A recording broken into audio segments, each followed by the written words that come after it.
Oh, wait. Hey, what's up guys? Chelsea, welcome back to Fate Grand Order Lost Belt number 6, the Fey Round Table Domain, Avalon Le Fey. Last time we went to this human ranch to try to find Mash. She wasn't there, unfortunately, and then our boy Tristan went out like a G, holding back Barghest or Tamlin Gawain. He finally had a truly badass moment. But now we're down a man, still no Mash to show for it. And Mash seems to be getting on pretty well on her own with her kidnappers. Although they didn't really kidnap her, she did kind of end up going of her own accord, but that's because she lost her memories and doesn't know who or where she is. So I mean, yeah, and I don't know if that really counts, but I'll give him the benefit of the doubt. But anyway, now we have to figure out our next move, which seems to be going to Gloucester, it would seem, going off the name of the next node or next section, that is. But anyway, hey Gogeta, I'm not going to dilly-dally too long. We have an unknown enemy class to deal with. That's mildly concerning. I'm sure that's probably fine. Probably.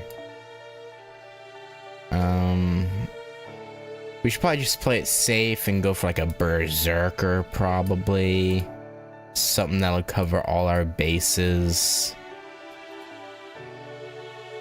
I think that's the safe bet. Yeah, I'm alright with that. I'm gonna take Brunhild out. LB6. Berserker. Who's Berserker? I haven't actually used Summer Jolter much. Maybe I should throw her in. Or Lancelot.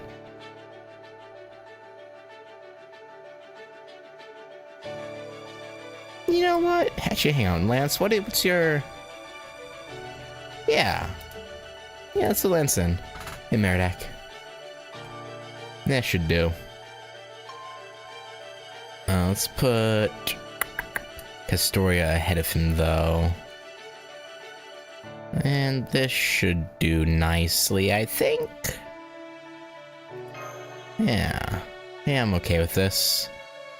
We should be covered no matter what this ends up being, I hope.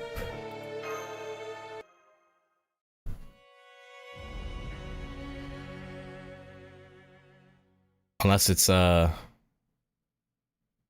always forget, which one has advantage over Berserkers? Is it Foreigner or Pretender?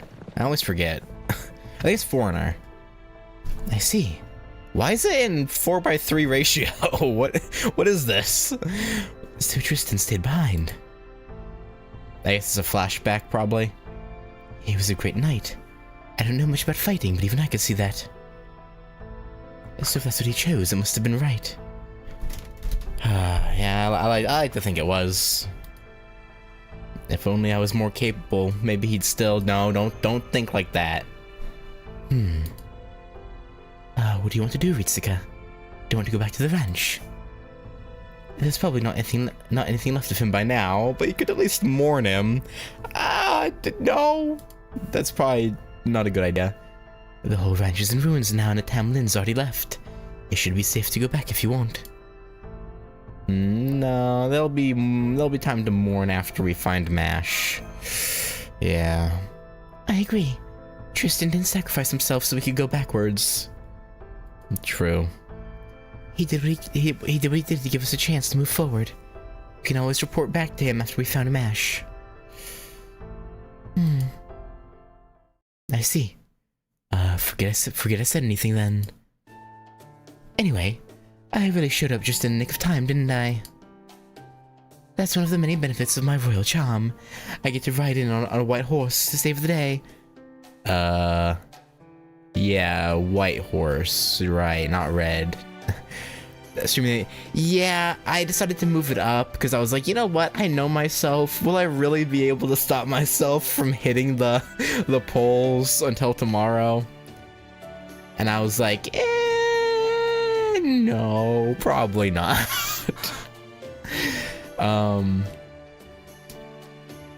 So yeah, I'm just gonna do it later. Plus, it's convenient because I have to do something tomorrow morning. Well, I don't have to, but I'd prefer to get it done before Monday. So I was like, with that in mind, I'll just move it to today when Anniversary goes live, and then that way I can have tomorrow free to try and get the IRL thing after. Well, not again. I don't have to do it tomorrow, but ideally, I'd have it done by Monday. So it's yeah, it made sense. It's mainly the knowing myself and knowing I won't be able to help myself thing, though. It's mainly that one, but it just worked out in another manner as well. Now I'm really glad I pleaded with Aurora to let me borrow this carriage.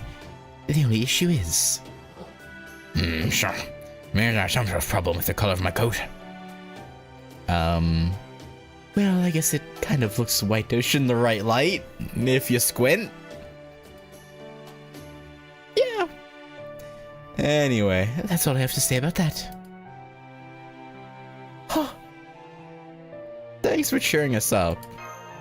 Was that cheering us up? I guess he was trying at least. So you're feeling better now? Great. Then here's another piece of good news. Oh, what's that? The city of Gloucester up north is about a day's journey from here. Okay. They hold auctions for rare and valuable goods every day there. And word has it that one of their hottest new items is a fairy with an unusual iron weapon. Oh? Apparently some peddlers found them near the Nameless Woods. Oh, that sounds like our Mashy Poo. Ooh. And they plan on putting them up for auction as soon as tomorrow. A fairy with an iron weapon near the Nameless Woods? That's gotta be MASH. I'm sure of it.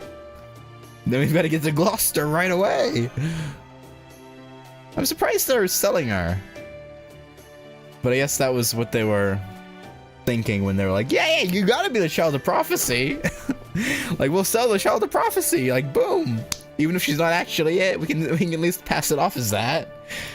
Like, okay, buddies. I rushed back to Salisbury as soon as I found out. But when I heard you'd already left, I got a bad feeling in the pit of my stomach. So I asked Aurora for a favor on the condition I'd owe her when I returned, and got to the ranch as fast as possible. Or as fast as the carriage should carry me. I see. So that's how you managed to get something so valuable. That was some very quick thinking. Thanks. Well, I'd prefer to rest up in the autumn forest if we could. Time is money and all that. Yeah. Real and true. I assume it's so long to Salisbury and off to Gloucester. You know it, to Gloucester!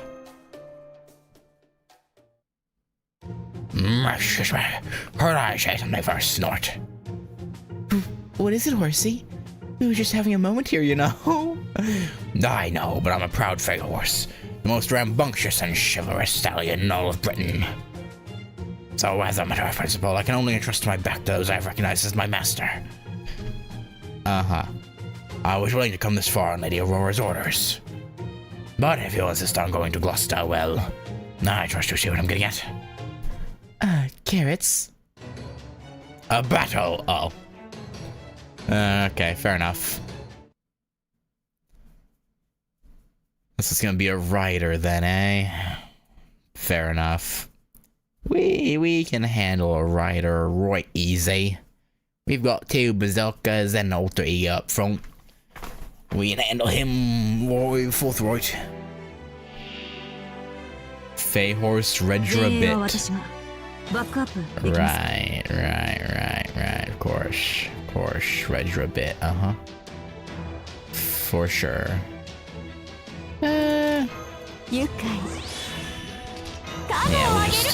let's do this.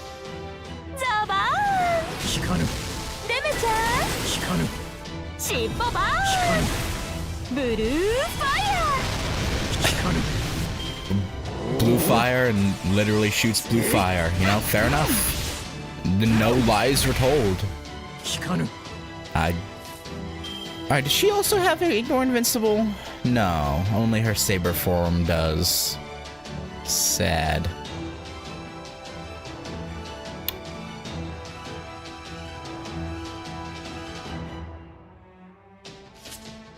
Ah, well. It is what it is.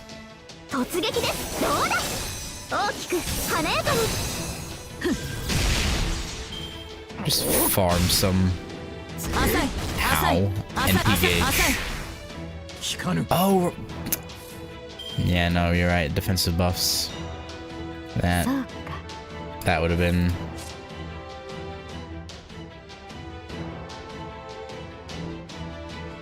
Yeah. I read everything except the first line. I was reading everything like down here. So yeah, special attack damage.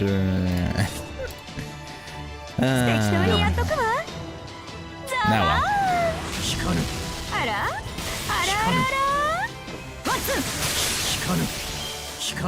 Oh, I finally settled on who I'm gonna put in the saber slot for the Destiny summons. Or summon. I don't know why I said summons. I think I'm gonna go with Ryogi. It was between her and Muramasa for a while, but I think Ryogi's got the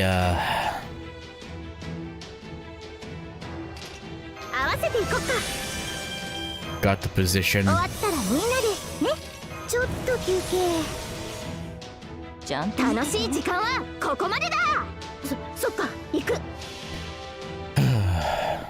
Even though Muramasa's probably better just by virtue of... I thought you were so basic Doria because you rolled Architoria. Nah. Her... With regular Artoria being general pool, I'm like, I'll probably get her eventually. Plus it'd be a waste to not put a limited servant just in general in there. It's like...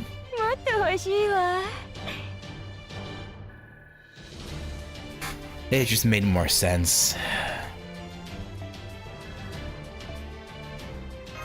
Plus Ryogi has 3 strengthening quests.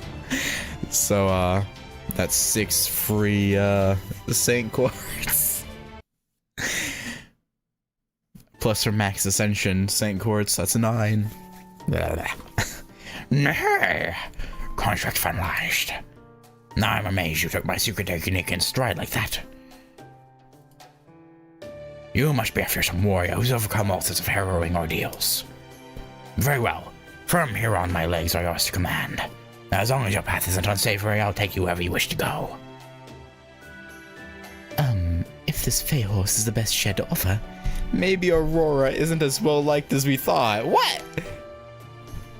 Oh god, frame drops. Okay, it was only a little bit. It's probably just that she's too popular. Probably. Anyway, I trust there's nothing else left to say, yes? Then please take us to Gloucester. Oh, and don't forget to drive safely. I can handle a few bumps, but Ritsuka, Altoria, and Da Vinci are all very tired. Not to worry. I can assure you that I've never broken a speed limit in my entire life. Are there speed limits in Fairy Britain? I guess so. I guess there must be. By the way, Oberon, what's that outfit? I kind of liked your old cloak. Oh, this is what I wear whenever I'm gathering information. The Queen's soldiers don't always take too kindly to people asking questions about the state of Fairy Britain. Fair. So I try to avoid standing out by dressing in drab traveling clothes. I see. I'm impressed, Oberon. I'd never consider an outfit like that drab. Oh? I didn't know you were interested in fashion, Artoria. Does that mean you prefer outfits like Da Vinci's, then? No, I wouldn't say that. I mean, someone like me dressing like her? That'd be laughable. What do you mean? True enough. What? You're definitely not ready yet. Oof. Blow to her pride. Okay, that's enough Artoria teasing for now. Ritsuka Da Vinci. Would you mind telling me how much you learned about Fairy Britain while I was away? Yeah, that's about it. The regularly occurring calamities, the Moors, fairies who imitate human societies, the Salisbury Rebel Army, the Round Table Army of Londinium, and the Three-Tam Lin. I'm impressed. If you already know that much, then I only have one thing left to tell you. What's that? High Queen Morgan's objective.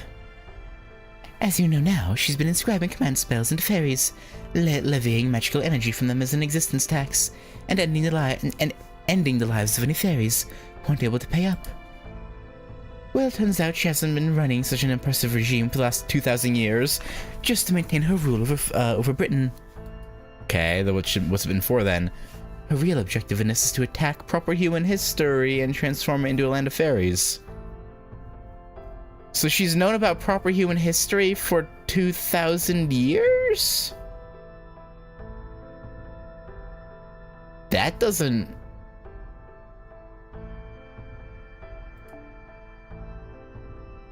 $100 years I could see with, like, the supposed massive time difference, but 2,000 years?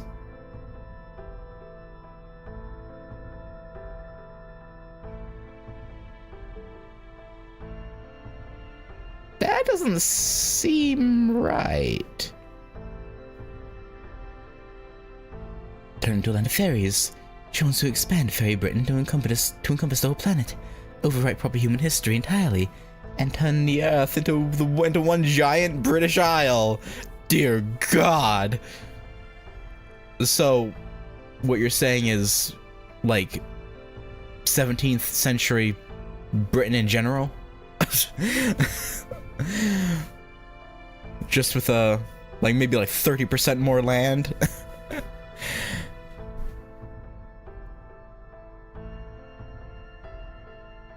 I know it's hard to believe, but it's true. That's why High Queen Morgan continues tormenting the fairies, even to this day. As you can see, we need to defeat her for humanity and fairykind alike. Maybe Morgan really should have been the queen. Yeah. She could have, accelerated Britain's takeover of the world and maybe succeeded. King Arthur just wanted Britain to stand on its own and be unified. What a chump. Kneel, present, worship, submit. Bow your heads, leaders of the 6 clans.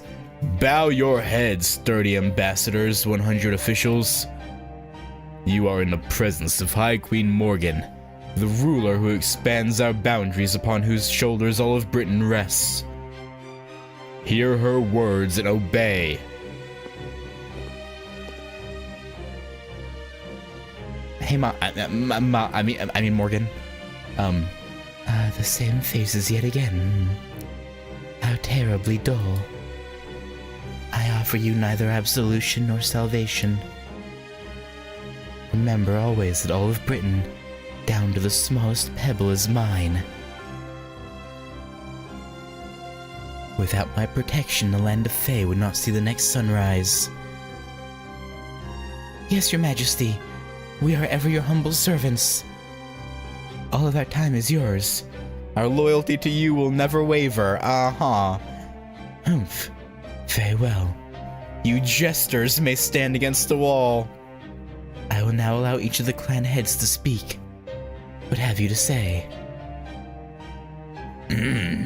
Thank you for your generosity, Your Majesty. Please allow me the honor of going first. The council recognizes Lord Spriggan, head of the Earth Clan and Lord of Norwick. He seemed tall for the leader of the Earth Clan, but night. Thank you, Secretary. According to our observations, Norwick's calamity pool should reach critical mass in approximately 10 days' time. I'd like to take this time to say that if there are any lords present with property still in Norwick, please come speak to me after this meeting. Remember the Spriggan enemies?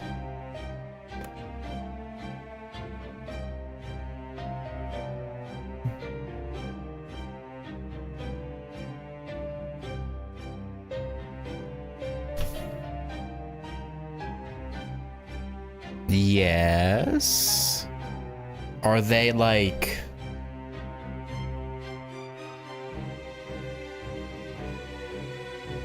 surviving Earth Clan fairies in proper human history, but they're not humanoid anymore? I mean, I guess they're still kind of humanoid. Sort of. Kind of. A little bit. That could make sense. Maybe. I can assure you that even if the moors engulfs all of Norwick, our bell tower will remain safe within an impenetrable fortress made with anti-Moors iron. If you wish to store your valuables there for safekeeping, I'm sure we can come to an arrangement. Interesting.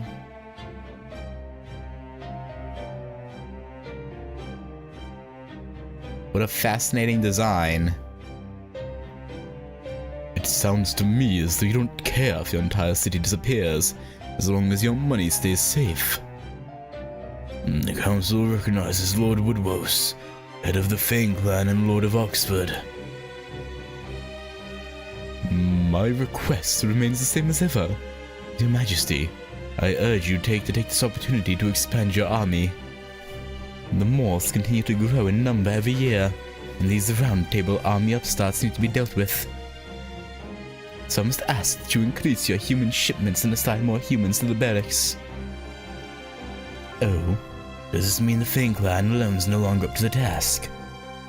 I suppose not even the fairy once known as the Sword of Britain, the great Lord Woodwose himself, can defeat the specter of advancing age. Silence, you infant! How dare you speak to me like that? If you weren't in Her Majesty's presence, I'd crush your head in my jaws for such insolence. Now, Woodwose. You should know better than that. Remember, every fairy in Britain looks up to you. The Lord of Oxford and owner of the restaurant most responsible for our food supply should conduct himself like a gentleman, right? Right. I know that, Aurora. I do. I'm not the raging frontline fighter I once was. I'm the calm, rational leader of my clan. Oh? Hello? Who are you? What a joke. If this is to be no more than the usual sniping at each other, would you mind if I excused myself, Your Majesty? I wonder why they're hiding her. We're putting up a very rare item for auction today, and I have a lot of work to do getting things. Oh, this must be what did they say her name was? The one that they were the slavers that took MASH. So they had to like cozy up to. Fuck. They said her name. Frickin' yeah, Murian.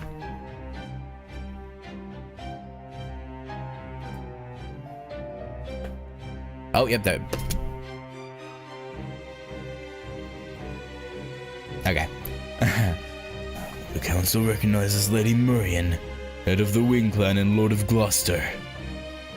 I already said my piece. Neither this calamity pool or the anti-Moors countermeasures have anything to do with the cluster.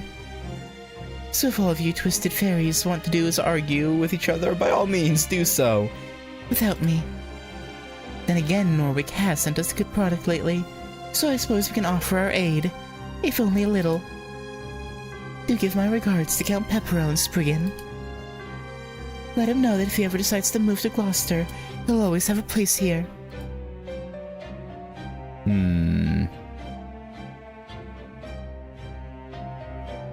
I'm guessing this is the single king clan member. Oh, okay. Lady Knocknadia, head of the King clan and ruler of Edinburgh. Absent. Lady Einzel, head of the Mirror clan and guardian of the Lake District. Absent. At this time, High Queen Morgan's permission. The council would like to welcome the Tam Lin from New Darlington.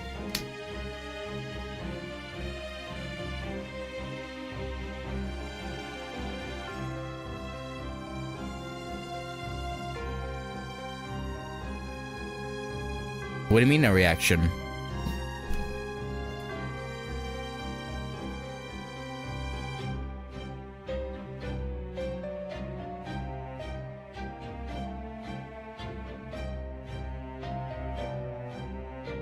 She was mentioned by Oberon like 2 sections ago, so I knew she existed. And I was like, oh, really? That's why I went like, oh, because I was like, oh, she's one of the heads. Not her? Pepperone?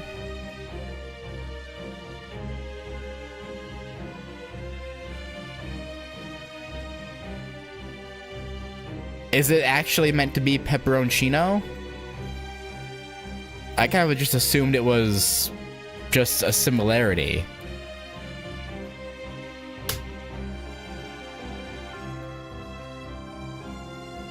So I kind of disregarded the initial thought I had of it being pepperoncino, but...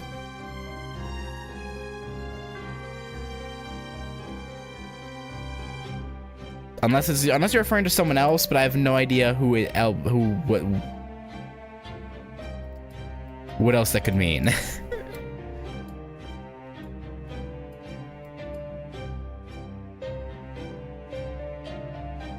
Plus, we already knew pepperoncino, if that is him, was gonna come here to try and get revenge on Barrow. It's not that crazy.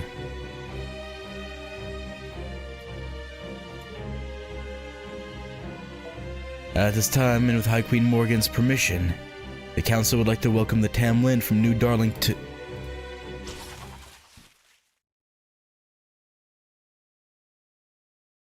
Gurk. Did you just murder her secretary? Who the hell do you think you are? Do you think a damn secretary has the right to say my name? Come on, Mother. When are you going to stop letting these stupid secretaries run these shows already? Sadly, I did get spoiled for the fact that Bavanshi is Morgan's daughter. Because her summer form mentions it in her 3rd ascension, I think? It was one of her ascensions, she mentioned it. Sadly. I was like, okay. Or was it an ascension or? Yeah, well, that was a line she said. Maybe it was a combat line. No, that wouldn't make. I don't know. She mentions it at some point. I don't remember exactly when. I think it was one of her ascensions.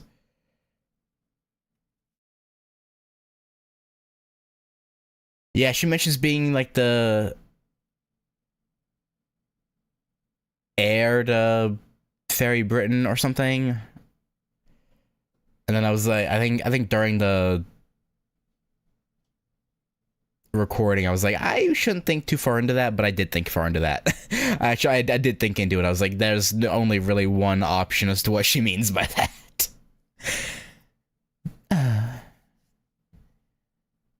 Come on, Mother. When are you going to stop letting these stupid secretaries run these shows already? Can't you pick someone less hideous? What about a human with their limbs sewn to the wall?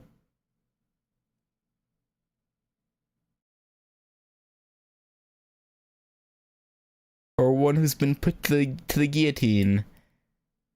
I swear, Mother, you're way too soft on fairies and humans alike these days. Maybe you need more excitement.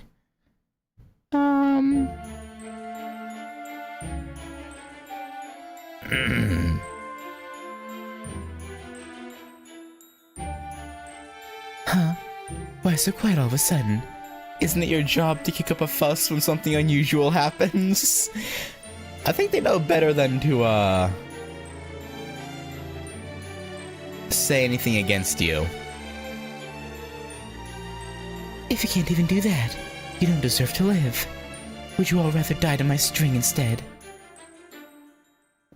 Oh, if it isn't Tamlin Tristan, how good of you to grace us with your presence. You're the knight among knights who defends all Britain, and above all, you're the High Queen's beloved daughter. The only one in all of Britain who will carry on Her Majesty's magecraft. Yeah. There you go. That's it. I knew you could do it if you tried. But I still think it lacked a little something. I've got it. Patheticness. Which is why you three are going to show the others how it's done. Which three? Oh.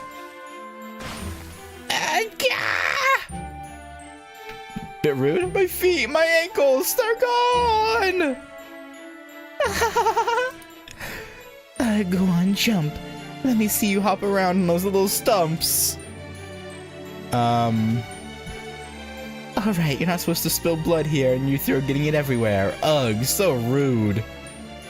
You've got enough blood on the throne room floor. Just throw yourselves out the window into the pit now. Morgan, are you gonna let her... my body, I can't control my body. No, please stop. There's no coming back from the pit. Somebody please stop that girl before she... too late. Swoosh. Nothing but pit. Well, Mother, what do you think? Makes the meeting so much more fun, right? What are you doing? That was Hamrat's own Minister of Justice you just threw out the window. You bloodthirsty fiend. Know your place, Tristan. You think because the High Queen took in a low-class fairy like you as her own... Oh, okay, so she's not actually her daughter. Okay. Again, based off her summer version, I assumed she was her actual daughter, but... I mean, just because... actual daughter, but like, not her I thought she was her biological daughter, somehow, maybe. But, no, okay. You think because the High Queen took in a low-class fairy like you as her own daughter, you can... Silence, Woodwoes. This is a family matter. See? Her Majesty loves it. Time for you to learn your place. Sucks to be you, you overgrown cur. Why don't you just retire already? We're way stronger than you ever were. What did you say to me, girl? Stop, Woodwoes. Don't let her drag you into her games. You're the head of the Fang Clan now. You can't let your temper ruin our reputation.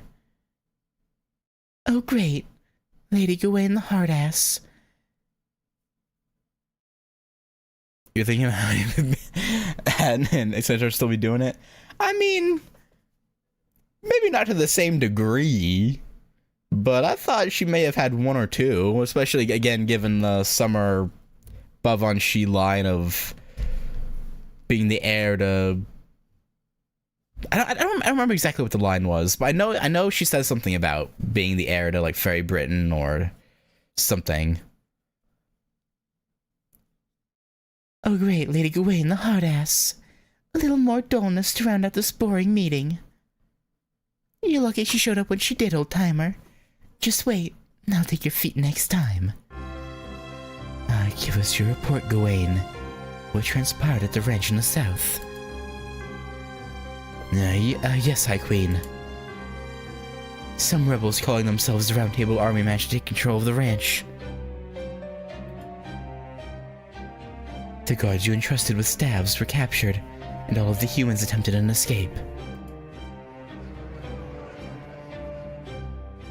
Upon learning of this, I took it upon myself to go and contain the situation, without waiting for your orders. While I succeeded at wiping out the rebels, I'm afraid I also destroyed the facility, and allowed 3 interlopers to escape. I'm also having the escaped humans transported here for re-education as we speak. No, I didn't do the Summer 8 story. I skipped it. Like, I played the event for the shop materials and whatnot, but I skipped the story.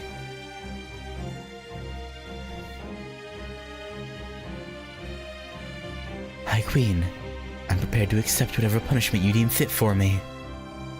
What is your ruling, High Queen? It is all right.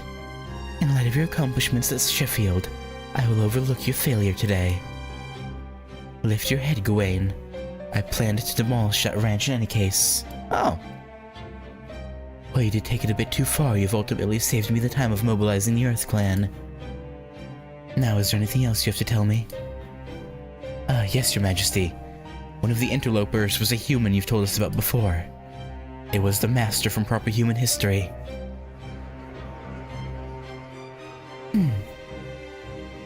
The Master of Proper Human History?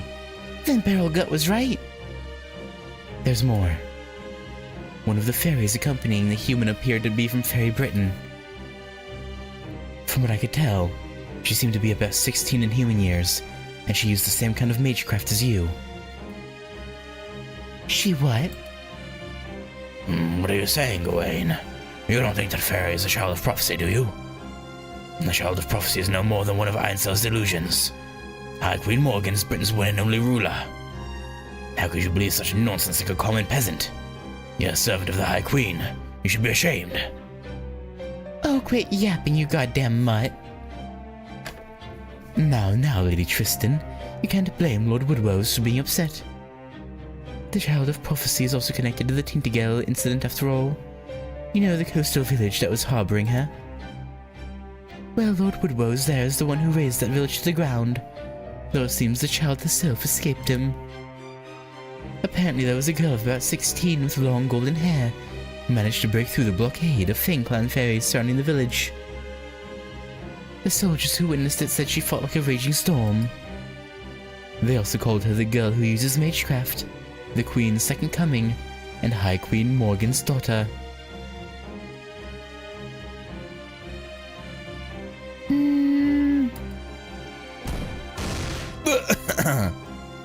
Don't dodge my spell, Capless. That was meant to kill you. She's like, I'm the Queen's daughter. It'd be kind of funny in a weird twist of fate if Castoria no, that wouldn't make sense though. Unless... No. It wouldn't make sense for Castoria to be Morgan's daughter here. At least I wouldn't think so. I'm Mother's only daughter, got it? I couldn't care less about this child of prophecy, but you'd better not spread rumors like that any further. These aren't my opinions, Lady Tristan. The Fang Clan are the ones spreading these rumors. Still think about it. Fine upper-class fairies of Camelot. The Moors continue to increase in number. A calamity is about to befall Norwick. There's Knocknadia in the north, Londinium in the south, and the recent rebellion in Sheffield. And now we have the invader from an outside world that Lord Beryl Goodwood warned us about. I don't believe Einstell's prophecy any more than you do, but you can't deny that the pieces are all falling into place. The child of prophecy is real. Or at least the common fairies who know nothing of politics believe she is, which is enough. This is no time for our clans to be fighting amongst ourselves. We must put our people's minds at ease. So I suggest we work together to do something about it, starting with the calamity pool at Norwick. What say you? You do have a point. Whether the child of prophecy is real or not, we must do something about Norwick's calamity pool. High Queen Morgan, Would you be willing to send your army to Norwick to quell this disaster?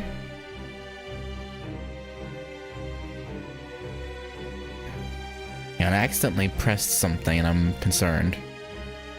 Wait, hang on.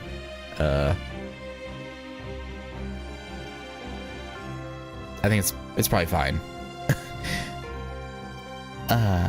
Would you be willing to send your army to Norwick to quell this disaster? I believe Lord Bogart, ruler of Sheffield, made a similar request. I understand how you feel, Aurora, but we can't send out Camelot soldiers. Well, I'm certain Her Majesty's troops would make short work of the calamity. Sending them out would also leave Camelot vulnerable. Nadia is constantly on the lookout for any weakness she can exploit. We can't leave the castle unguarded. I agree. The way things are going now, it's going to be the War of Spring and the War of Summer all over again. Only this war will be fought between Her Majesty and Nadia, the self-proclaimed queen. You do have the upper hand over her forces, but only just. The Wars of Spring and Summer. You speak of the Fey-era war between the North and South Fairies, yes? Indeed, the Northern Fairies have been claiming dominion over Britain for thousands of years. I thought they had settled down and agreed to submit to High Queen Morgan's rule, but it seems they're still up to their old tricks. Ah, how deplorable. Why can't they simply pledge their loyalty to our High Queen like we have done? Given the circumstances, I suppose this truly isn't the time to worry about Norwick. Though it pains me to say this is their lord, I'm afraid I have no choice but to let my residents die, and... I worry not. I will use the water mirror on Norwick. The what? The what now? It will destroy the calamity, along with most of Norwick, but the bell tower will remain intact. So long as the castle remains, it will fall to you to rebuild, Spriggan. It is time for you to demonstrate once again the skills that enabled you to take Norwick from its previous lord. If that is your will, High Queen, now how much can I expect in the way of financial aid? I will give you 1/3 of the flotsam wasting away in the West Treasury. It is foreign detritus that has drifted here from proper human history, but you could ask for no greater reward, could you? Ooh, that sounds wonderful, Your Majesty. Thank you, thank you. But what about the residents of Norwick? None will survive this. Isn't there anything you can do to make them evacuate, Spriggan? Oh, I've been urging them to evacuate for some time now, but they all refuse to leave. They're neither too attached to the land, or they love their jobs, so they don't think the threat is real, or they think the child of prophecy will save them, or some combination thereof. As great as my clan can be, I'll be the first to admit they can also be a bunch of hard-headed fools. Having said that, where would you propose they go? Salisbury? The Wind Clan city? You know just as well as I do how poorly the Earth and Wind Clans get along. It's a problem not even the High Queen herself has been able to solve. It's rare that things like this wrap up with a nice little bow. So no, I'm afraid Norwick is a lost cause.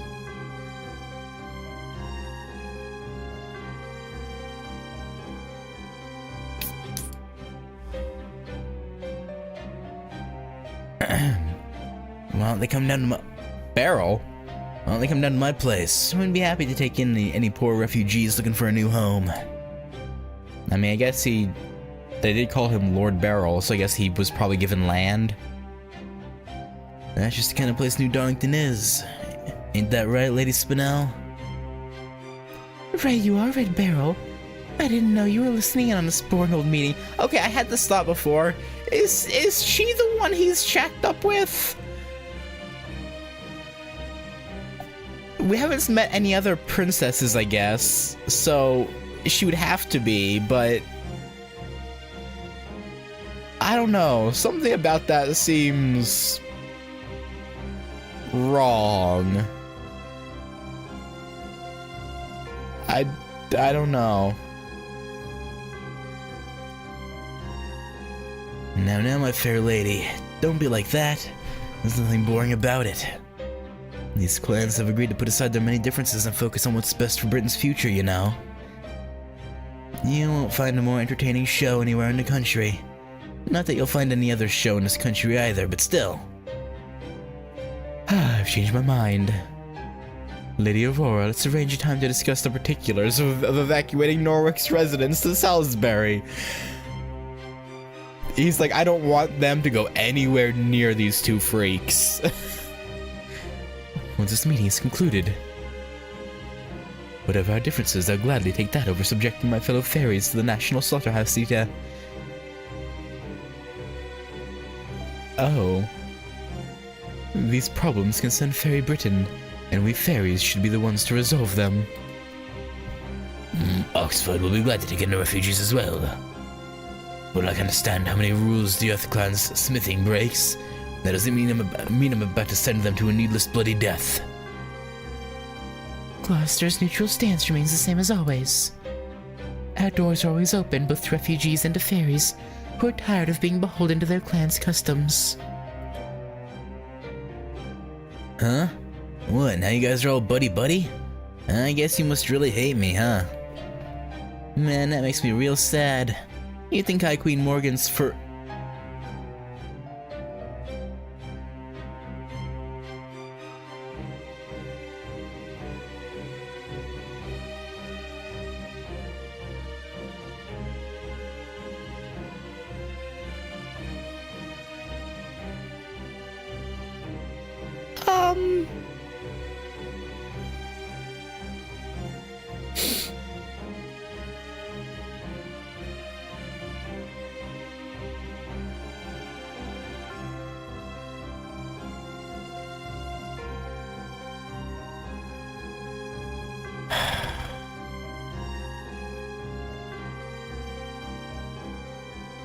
You know, this was the first thing that came to mind when Beryl said he had laid with royalty in this Lost Belt, like way back. Because obviously I've known Morgan was the leader of this Lost Belt for quite a while. So like way back when he told them that, I think it was like the start of LB1 during the crypto meeting. I was like, he's not with Morgan, is he? Like, that was the first thing that came to mind. But having it actually said aloud, that's just okay. I don't know how he did it, but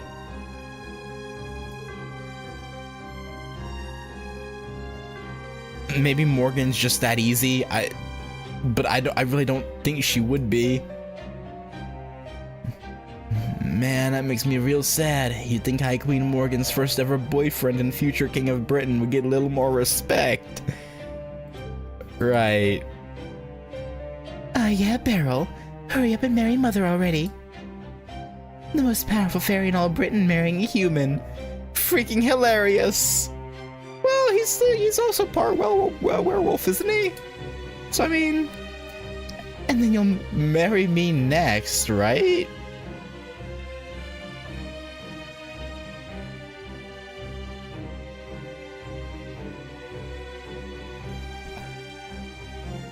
Huh? I'm sorry? What now? I'm sorry?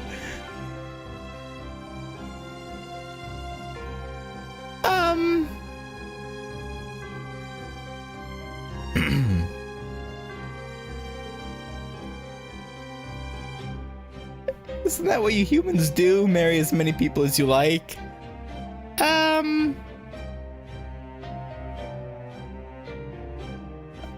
Of course, Lady Spinel, but let's not rush things. No matter how much you may care for someone, the moment they belong to someone else, a lot of the shine tends to come off. There's no guarantee the same won't happen to you. Once you see me as Her Majesty's husband, you might wonder what you ever saw in me at all. So we don't want to make any hasty decisions when it comes to marriage. And who knows, maybe the partner of your dreams is even closer than you think. Huh, you don't have to worry about that. There's no one else for me but you.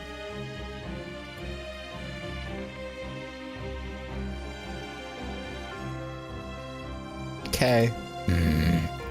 Very well. I understand your concerns. My course of action remains unchanged from my public declaration. At the end of the year 2019 of the era of the High Queen, Fairy Britain, the land of the Fae, shall rule this very planet.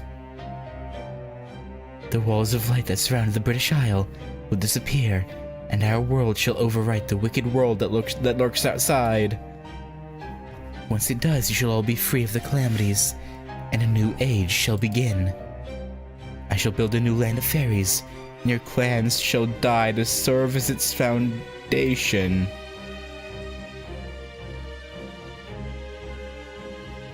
Yes, High Queen, your will is our command. Oh!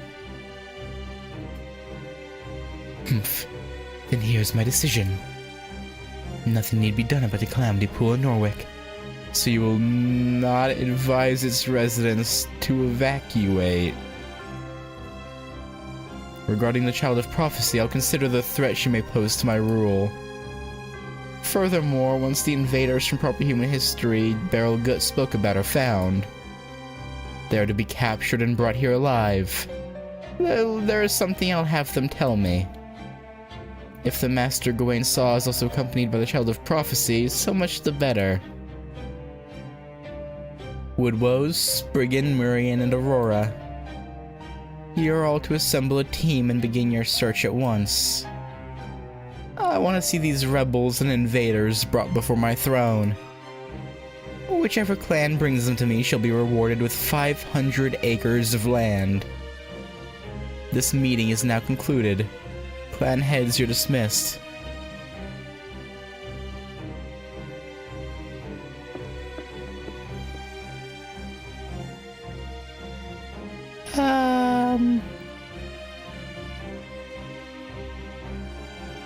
Tamlin, here's your next mission. As before, you need not search for the Child of Prophecy. I don't get it, Mother. What good are any of those stupid clan heads going to be? I could find the child way faster than anyone, right? All Lancelot has going for her is speed. I can use the infinity mirror you gave me to go anywhere at a moment's notice. There is no need. Leave the Child of Prophecy be.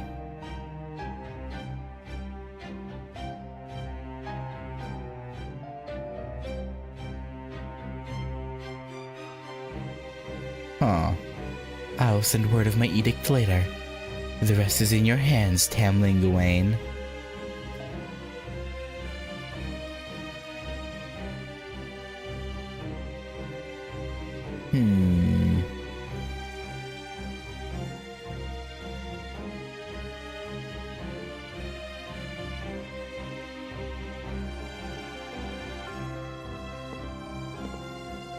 It's almost like she wants, because I think she knows that.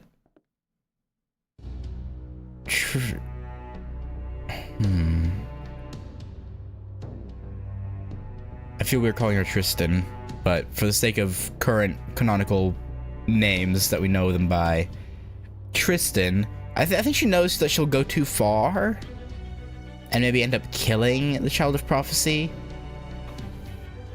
when she apparently wants to meet her, but why would she risk that? You heard Her Majesty, Tristan. Can you not behave yourself even for a moment? You do know the reason she was so strict with you is because the clan heads were here, yes? She may be our all-powerful High Queen, but she still needs to keep up appearances. She can't treat you like her daughter at a council meeting. And then there's your attitude toward Beryl. How do you think it looks for the Queen's daughter to be so intimate with a human man? And the High Queen's own lover at that? Have you ever considered the kind of pressures she faces? The kind of things people say about you? Your own morals as a knight? Ugh, just shut up, you big dumb bitch! Damn! Who the hell do you think you are, lecturing me? I don't know how you even have time to worry about my rep, seeing how you're always on the lookout for your next literal romantic snack. How many lovers have you had this year anyway? For such a big gal, you sure are good at bed hopping, aren't you? Ooh, maybe you could give me some pointers about romance sometime. Yeah, I guess since you literally dig into your lovers right after you've got them in bed, it's probably more a matter of filling your stomach than your heart, huh? I don't like the sound of that. What did you say? Just kidding. Come on, don't glare at me like that. I understand. Really. I'm totally aware that your romances are always sincere. I mean, you're so awkward you couldn't two-time someone if you tried, right? You know what they call you, right? Gawain of many loves. Gawain the Big Eater? Gosh, you poor thing. Nobody understands you, do they?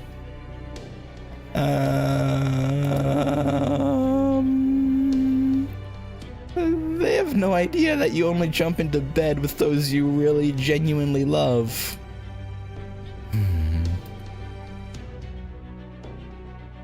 I'm going back to the castle. You should stay on standby until further notice.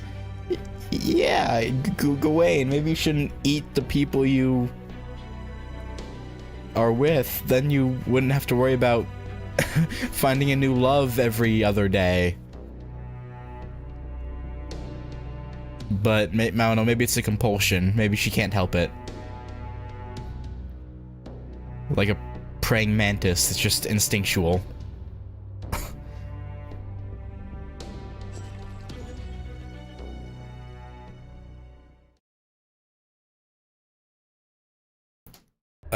Shoes?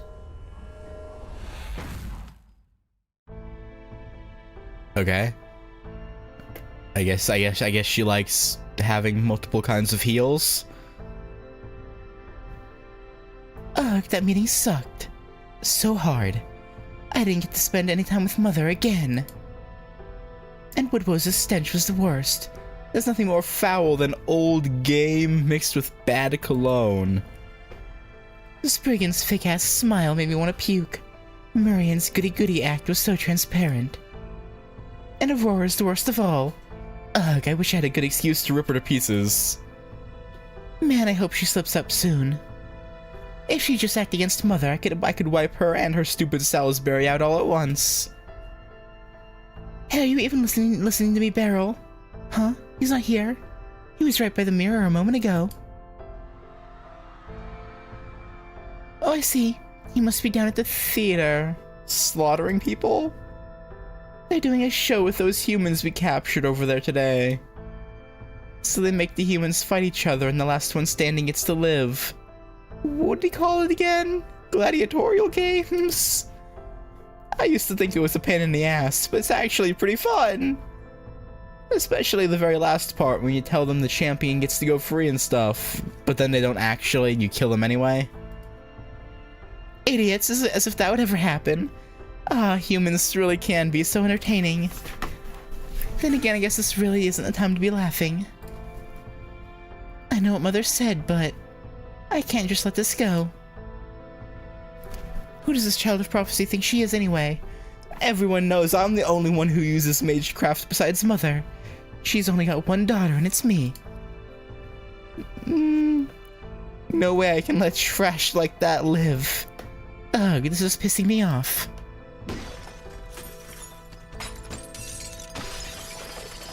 Damn, girl, chill! Okay, I know what to do. Times like this is nothing better than shopping. Let's see, let's see what the newspaper has today. The Knocker Company is getting out of Gloucester. New brands are coming soon. Huh, so Spriggan's shop is going out of business. Well, that's too bad. Spriggan sucks, but his shop at least had good shit. Huh, hang on. Does this mean it's gonna be replaced by... I knew it, it's gonna be a count shop. I'll say this for Murian. She always knows what's hot. Looks like I'll be going shopping in Gloucester again then. Plus, she also mentioned she was getting things ready for a special auction. Fine by me. I'll make it an auction nobody will ever forget. I don't like the sound of that.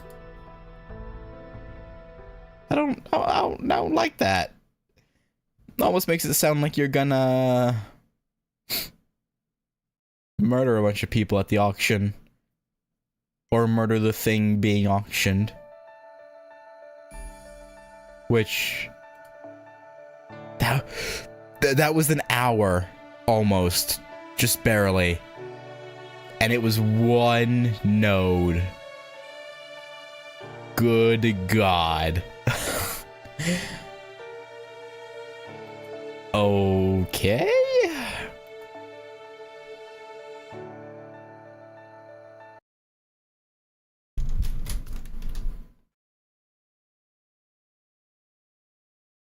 Yeah, today's stream will probably only be Gloucester 1. More than likely. Heck, we might not even finish it before 2 p.m., which is when maintenance starts.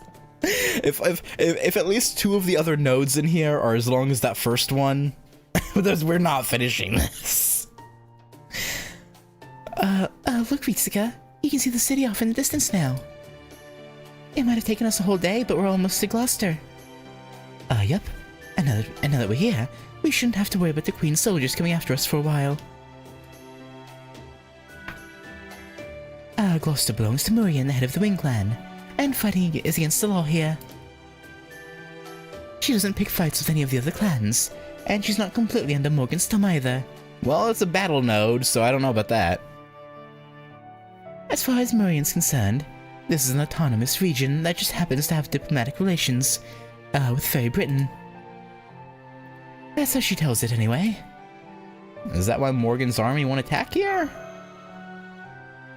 Even Morgan only has limited power in Gloucester. As for why that is, well, you can tell something's different here, right, Da Vinci? Say, with the mana density. I'm glad you brought that up. I was just going to ask about that. There's nothing wrong with my gadgets, but the ones powered by magical energy are refusing to work. Is that because of this area's unique mystic traits? Damn it, I just randomly developed hiccups. Why? Because of the rules of the world itself are different here? Exactly. As to why, well, that gets into the nature of fairies themselves. And not just here in Fairy Britain, this applies to proper human history as well. Like how there are several different kinds of fairies. Some are former gods fallen from grace, others are accumulations of human and animal animosity, and bits and pieces of their souls. They're essentially thoughts and feelings with nowhere else to go, wrapped up in a shell made from human rumors. These sorts of fairies only exist because human society exists, and strictly speaking, they're not pure fairies. Pure fairies are those that form within a planet or the planet in a sea, and whose existence is in no way contingent on human civilization. In the Magecraft world, fairies born within the planet's inner sea are known as Great Fathers and Great Mothers. You can think of them as divided spirits of Earth's soul. Yes, that's close enough. So, like, true ancestors? In scope, they're comparable to personified nature gods, but unlike gods, they don't impose any rules on humans. Yeah, pretty much. Yeah, it's pretty much just true ancestors. Great fathers and mothers are pure supernatural beings. In the Lost Belt, fairies of that rank who appear on Earth's surface, either through some sort of mistake or on a mission from the planet itself, are known as A-Rays. In proper human history, the fairy who lent King Arthur his sacred sword was a great mother. Yeah, like you may reign too, yeah. And I'm guessing proper human history's Morgan also inherited that great mother's authority. Though, of course, Morgan's father was also King Uther.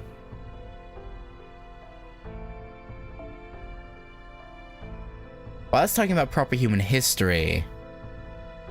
Though, not necessarily the case here. Especially given she was around before that time. A-Ray should also be a familiar term to you. It does sound familiar, but I don't remember from where. I was like, A-Ray, why does it sound... But I don't remember where, but it does sound familiar. Is it from notes? I had to reread notes.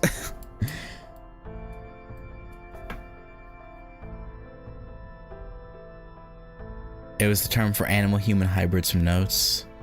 Oh.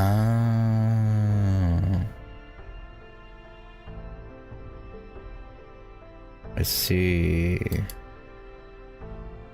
King Arthur, on the other hand, is a human-dragon hybrid. They may seem similar on the surface, but deep down they couldn't be more different. Oh, how so? The fact that one ultimately decided to defend humanity, and the other mystics. King Arthur chose a Britain where humans could thrive, and Morgan chose a Britain where mystics could thrive. As for which one chose correctly, well, your own proper human history bears that out. If mystics had continued to rule Britain, it would have resulted in being excised from all of human history. But I digress, getting back on track. A-rays are equivalent to a Great Mother, but possess a will of their own.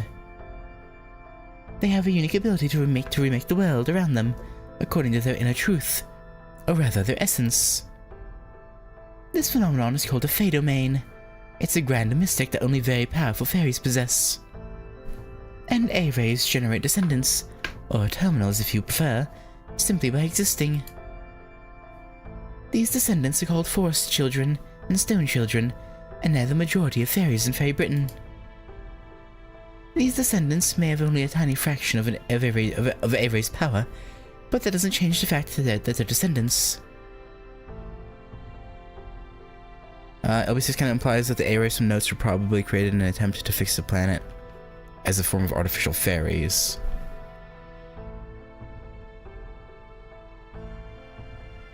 Yeah, that would make sense. One of the Earth in notes probably could have used it.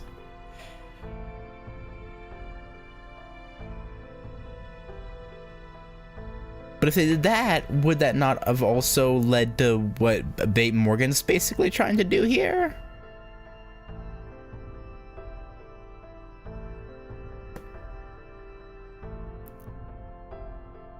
So it's safe to assume then that the notes world was part of the pruning theoretical phenomenon? Like it was probably pruned away? Ultimately?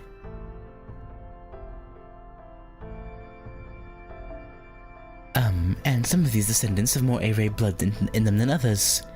Mirian, the head of the Wing Clan, and the Lord of Gloucester is one of them. All that is to say that Gloucester has I mean, to be fair, it was already fucked up anyway.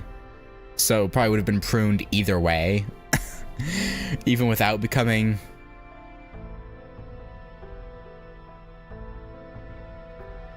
Timelines get pruned 100 years after becoming dead ends, so if Notes is still around, it's not pruned.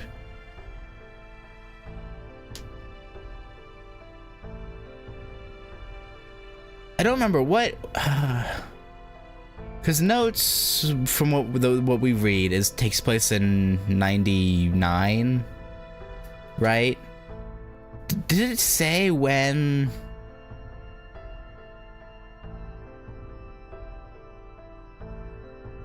the angels, or the ultimate ones, whatever you want to call them, fucked things up? Was it over 100 years?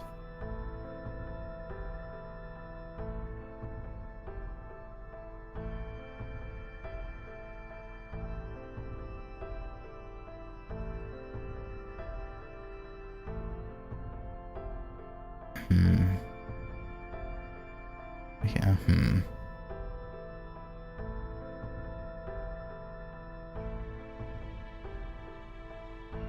Oh.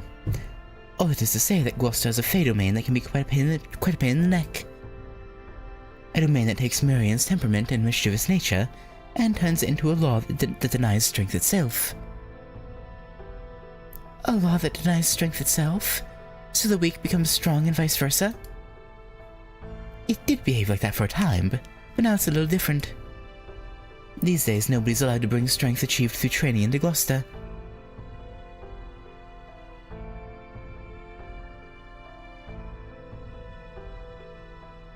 Aristotle showed up during Gungod's lifetime. Okay, so yeah, it's probably still, based off our current timeline, still around then. Interesting.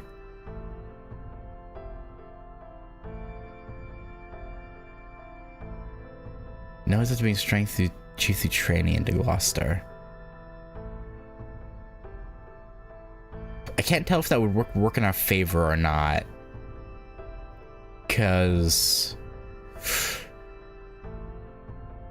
Da Vinci's only as strong as she is because she's a servant. She didn't train to become this strong in life, obviously, because she was an artist. So I don't think this will affect Da Vinci. Probably. But maybe like any warrior, heroic spirit who's actually nerfed by being a servant would be weakened, probably. All who enter, even Morgan herself, are left with no more than the strength they were born with. Huh, sounds pretty egalitarian, but... Yep, the ones most adamant about making rules are also always the ones with a way around them. So it's probably safe to assume that Marian's the only one in the city who doesn't have to play by her rules. And if that's true, it also means her word is law there, so keep that in mind. It sounds like this A-ray term is unique to this lost belt. In our world, they'd probably be close to elementals or true ancestors. So are there any other fairies that have inherited these A-rays powers? Maybe the other clan heads? Like, does Aurora have a Fey domain too?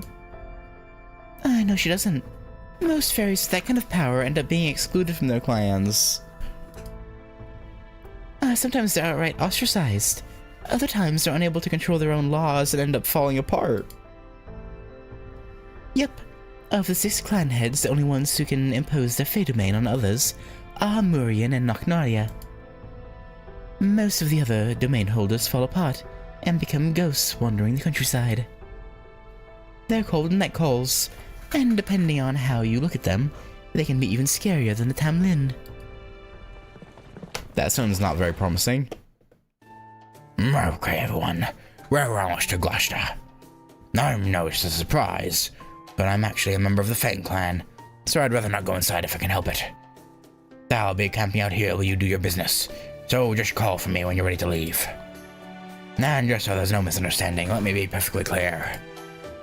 Despite how I look, I'm not a wind fairy. I'm a Fang fairy. I'm sure you must be shocked, but it's true. Yeah, I had no idea.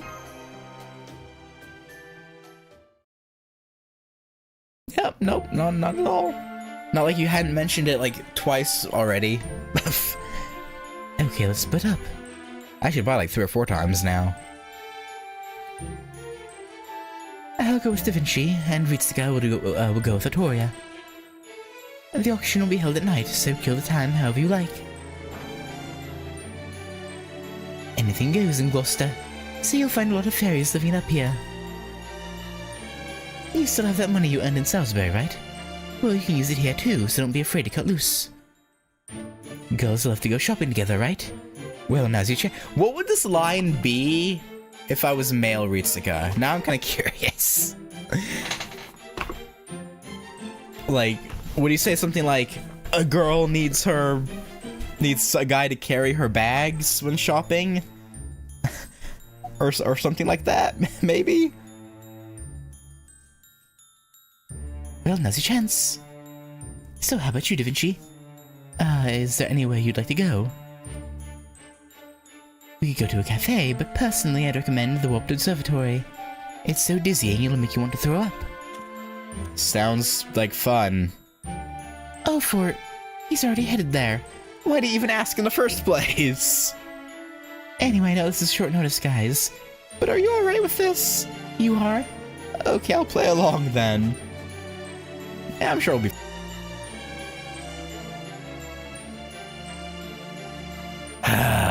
Stream disconnected for a moment. We back? I think we're back. Wait up, Oberon. aren't there any museums around here? Don't worry, just think of it as a date and it'll be nighttime in no time. Ooh. Why can't it be a date with female Ritsuka too? Shaking my head. Aren't there any museums around here? With so many fairies in this lost belt, there has to be at least one painter.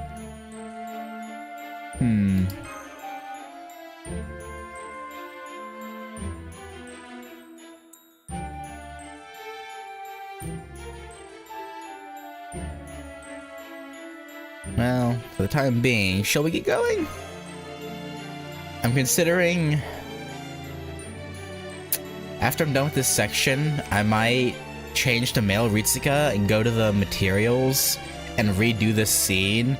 Because I bet you Artoria is gonna put on a...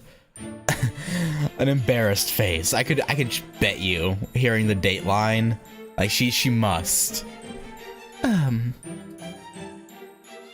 For the time being? Oh, I'm sorry. It's still happening so suddenly that I'm still catching up. Inhale, exhale. Well, we've already come this far. No sense holding back now, I guess. Now that we're in Gloucester, we may as well enjoy it. Come on, I'll show you around. Oh, you've been here before? No, I guess yeah, fair, yeah. Probably done all sorts of exploring. There's so many things that seem vaguely off here.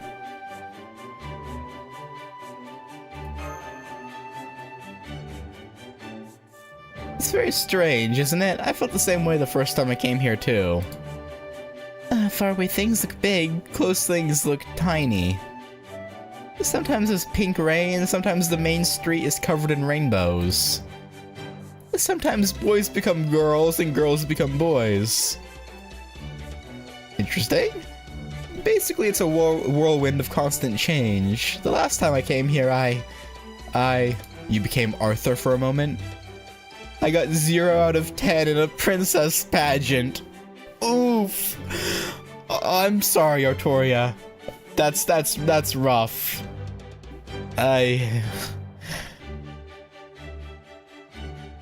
My bad. I don't know what I did to bring that up, but... A girl wearing a scarf made out of insect thread made me take off all my...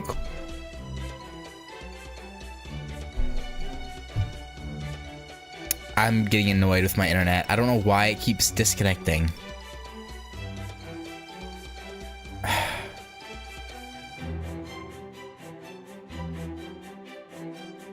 Like, it'll be steady, then just out of nowhere drops. I don't...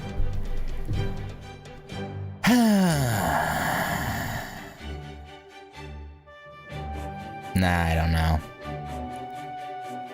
She said they were so ugly I'd be better off without them. I wonder what that girl's up to now. Was that Naknaria? Because she said she'd met the single King Clan member before, and given that's Naknaria, apparently. That might have been her? I sure hope she's not doing too well. I'll have to get her back if I ever see her again. Oh, I haven't seen you two around before. Are you here for tonight's auction? Huh. I never would have thought to have my human stand out more than me. You know, possessions that make people envious are all the rage in Gloucester right now. Is that why you made yourself look so Plain? So you could dress up your human instead? It's brilliant. I'll have to try it myself.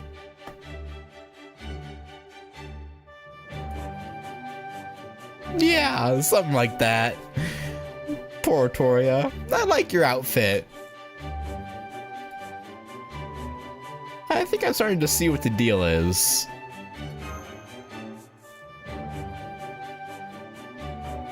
Maybe we shouldn't be the ones talking. Speaking of the auction, could you tell us more about it? You mean about the merchandise being put up? The fairy with the iron weapon? Well, apparently they're a bad fairy from another world who rebelled against the High Queen. Oh? love to attend the auction too, especially since there should be no problem keeping a criminal as a slave. Oh! But since you need an invitation for this one, I decided to give up and just enjoy a night on the town.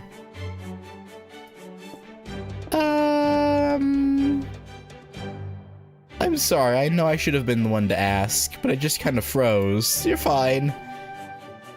That's okay. Now what do we do about the invitation? Well, we won't be able to get one on our own. They're only sent out to upper-class fairies. I don't like it, but it looks like our only option is sneaking into the auction hall. But don't worry. There's no one better at stealth magecraft than me. I don't know if I believe you. But sure, just you wait. This time I'm gonna show you what I can really do. Sure. Right. Got it. Go for it. Help! Is anybody there? My pet mice just escaped from their cage. I promise I'll make it worth your while if you can catch them. Just please help me. Are we gonna fight mice? Giant mice? Huh? It looks like there's a bunch of tiny creatures running towards us. Oh, what do you think we should do, Itsuka? What is straw Let's catch them. Okay. Alright, she's still getting her bearings here, isn't she? Oh well, nothing to be done now. Sorry, just thinking out loud. Okay, let's get this battle started. I'm pretty sure you're going to regret this, but at least it'll be a good lesson. Huh? What? Are fairy mice... Is it gonna... No. Is it gonna be...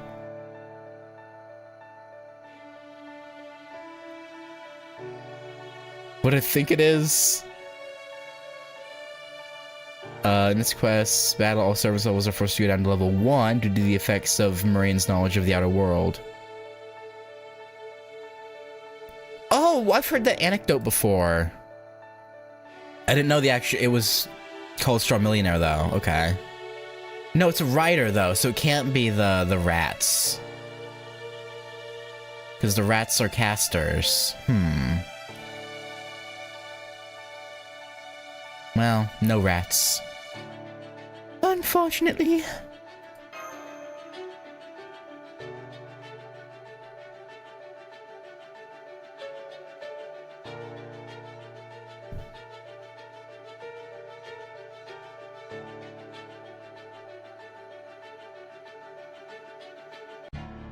The rats must have been an event servant, huh? Originally. I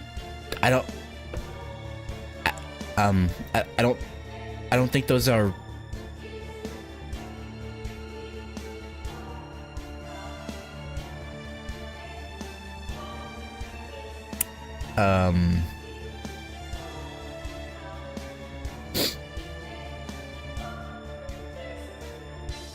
That doesn't seem right.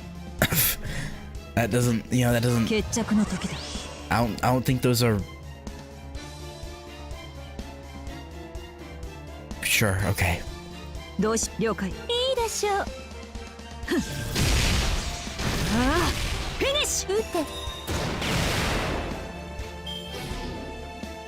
Oh, confusion. Oh, cool.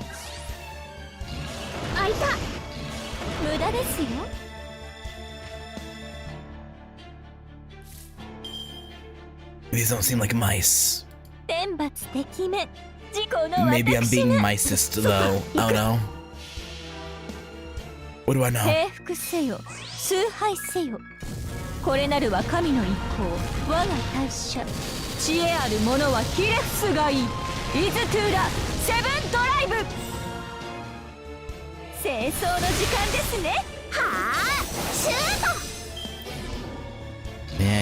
confusion. Confuzzlement.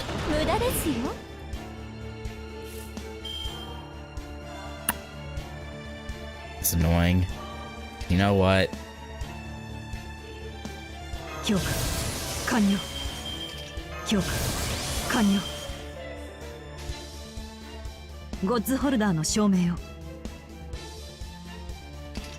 あとどうします？よーし出すね。逆光剣 Just Fregarak. When in doubt, Fregarak. 剣のマーチ。無駄ですよ。フラガラク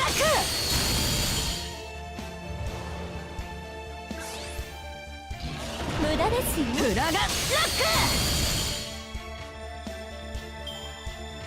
And then nuke from orbit. 合わせていこっか。アーバロン。楽しい時間はここま。はい。やる。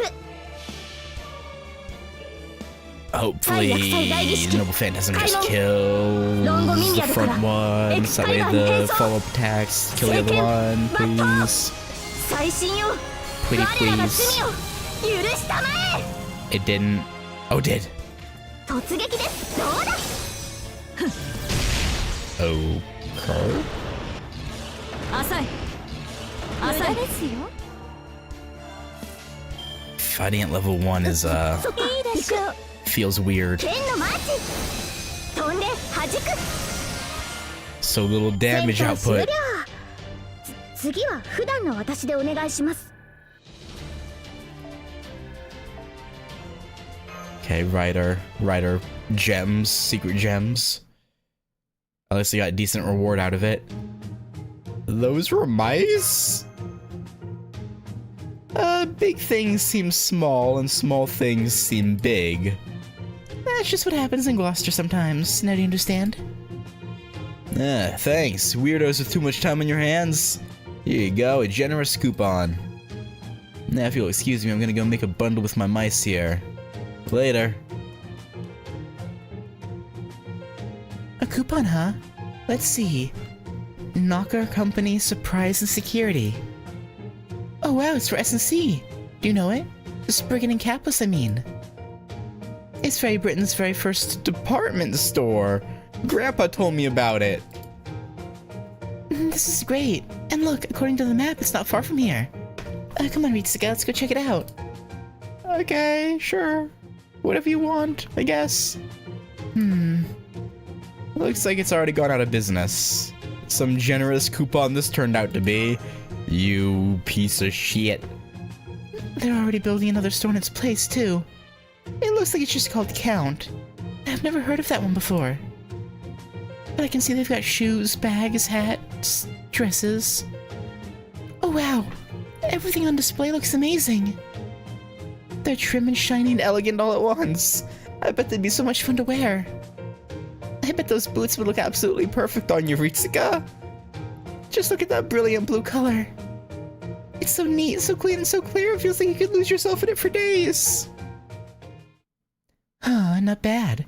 You've got a pretty decent eye. Yeah. Are they gonna become friends? And then find out who each other are? That'd be kind of funny. But would you mind keeping it down a bit? I'm trying to stay incognito, so I don't want to attract too much attention. Oh, I'm sorry. I'm from a very small town, so... I see. So what? You want to see the big city before Calamity shows up and kills you or something? I guess. You're lucky you're not one of those cheeky Gloucester fairies. You're also lucky your ankles aren't to my taste. Be grateful your boots are so frumpy. I thought fighting was forbidden here. They are? I guess they are, huh? Still, they're very practical. An odd Goggy could go to town on them and I wouldn't feel anything. You actually have to worry about Goggy bites. You must come from a real hick town. I mean, you've got the looks of a pretty upper-class wind fairy, but you're stuck doing your own farming. Man, it must be rough out in the sticks with so few human slaves to do the heavy lift. Ting. This is weird. Really weird. Don't you think this conversation is weird? Is it? She's really staring at me.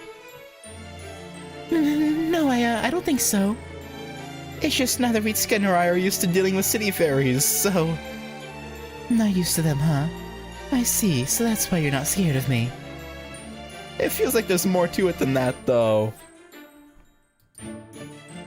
That's strange. How come I'm not pissed off? I usually hate every fairy I meet. Because there's a human around. Oh well, I guess it's just how some days go. Plus there's the auction coming up. Or maybe it has something to do with Artoria herself, but I doubt that. Oh, are you interested in the auction? Do you actually have an invitation? Oh, well... We actually came here for the auction. But we didn't know we needed an invitation to get in. I see. An invitation, huh? You know I do have an extra one. But I'd sooner feed it to a goat than give it to you. Wow, rude, thanks. Just throw it in our faces, huh? That's it. Finally an expression that suits you. It's about time you learned your place, you uppity hick. So rude. Trust me, a girl like you is at least 100 years too young for the auction house. Come back when you're at least a little more grown up. Oh wait, that's right. Low-class furries like you don't even live for 100 years, do you? Guess you'll just have to make the most of your life in the dirt with the goggies while it lasts, then. So mean!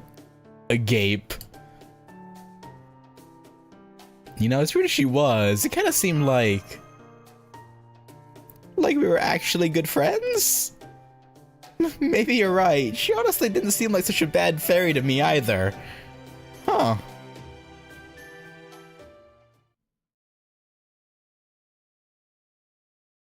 Well, you'd be the first to think that. Most other people who meet her, hate her, apparently. Well, I guess there goes that. I'm going to assume this archer is probably, maybe Babanshi, who knows? But probably a pretty safe bet. It's probably pretty safe to assume.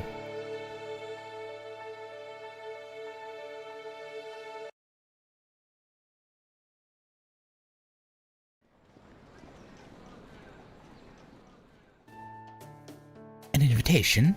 Of course I've already got one. What about it? Nice. I should have known you'd have everything covered, Oberon.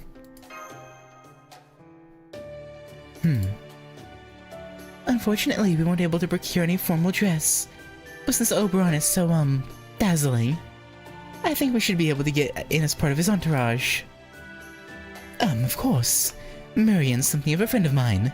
We'll have some of the best seats in the house. So no, getting in won't be a problem. The problem is what happens once the auction starts.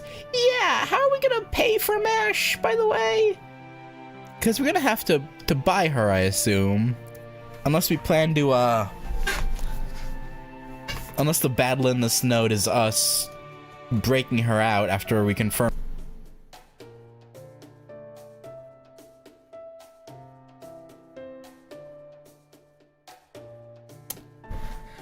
I don't know what's up with my internet today. Just, there are the occasional days where it does this, and it's very, very frustrating.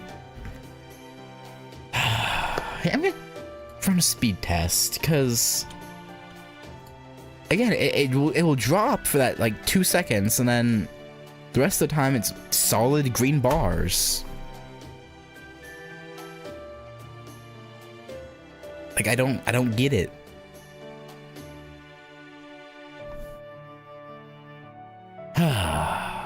Also, how did you get counterfeit more pounds? Which I assume just means Morgan pounds. Probably. That sounds about right.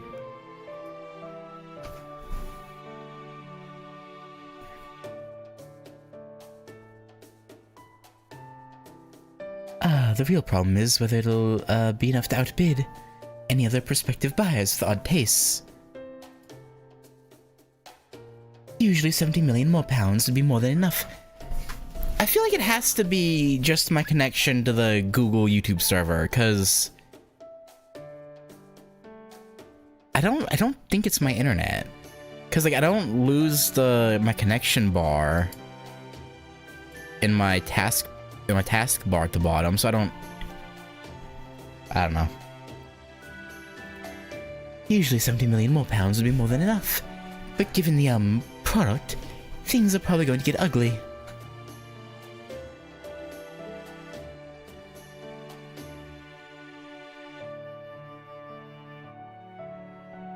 If things get bad enough, I could have to put up my whole Welsh forest as collateral. But that's not even your forest in this time, right? Or in this Lost Belt. 70 million more pounds? That's enough to buy a mansion and a butler to take care of it. And you're worried it still might not be enough? Just what are they saying about this product anyway? Alright, I'll tell you, but try to contain your surprise. They're saying the fairy is supposedly a traveler from another world with an iron weapon. Uh-huh. And the new child of prophecy. Oh! Yeah, that sounds like what the Wag and Rob and the other one, Waxy, what was his name, were planning on marketing her as, or two of them were. The other one wasn't so enthused about it, but...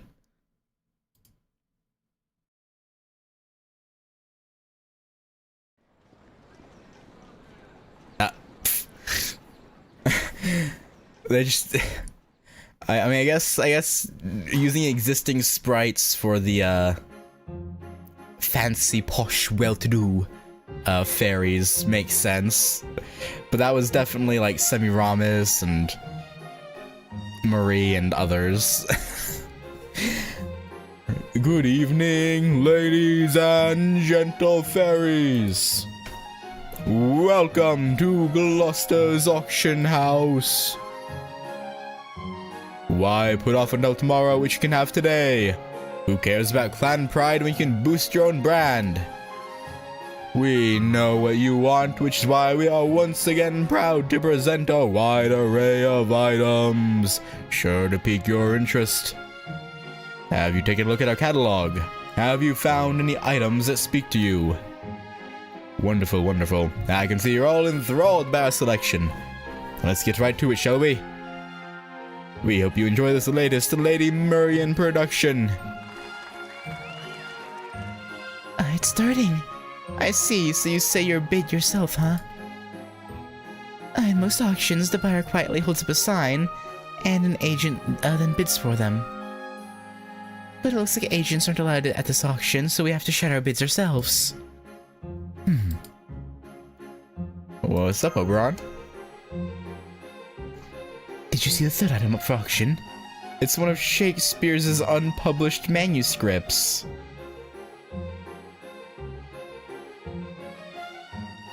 While Morgan did say there was stuff that apparently washed up here from proper human history in a treasury, I guess it wouldn't be that crazy for things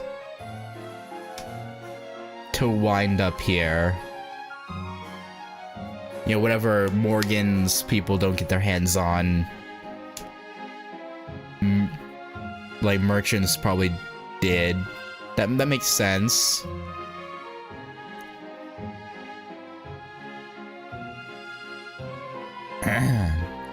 Maybe it's flotsam that drifted here from proper human history. Man, I'm really curious. Maybe I'll waste just a little money bidding on it. Know what am I saying? I have to bid on it. No. No, you don't. Oh, no, you don't. We're only here for one thing, The Child of Prophecy. Besides, if you bid on something now, they'll notice your cash is counterfeit by the time they get to her. Just do your best to resist. If you want an original work from a famous artist that badly, I'll make you something myself. Oh, well, really? I didn't want to be the one to bring it up because I thought it would be a bit gauche. But now you're saying it's okay. Okay, Da Vinci. I'm gonna hold you to that. Just let me know when you need me to pose my portrait. You're really enjoying this, aren't you? can see this place is nothing new for Oberon. I feel a lot better about this knowing that. Yeah. Okay, I'm just gonna sit quietly until our auction comes up. Besides, I don't want to stand out too much anyway. Probably a good call. And now it's time to introduce our last item of the day. I'm sure you've all heard the rumors. This is the treacherous rebel who posed a threat to our High Queen. The child our beloved Aincel promised would save Britain. Not really. This brave...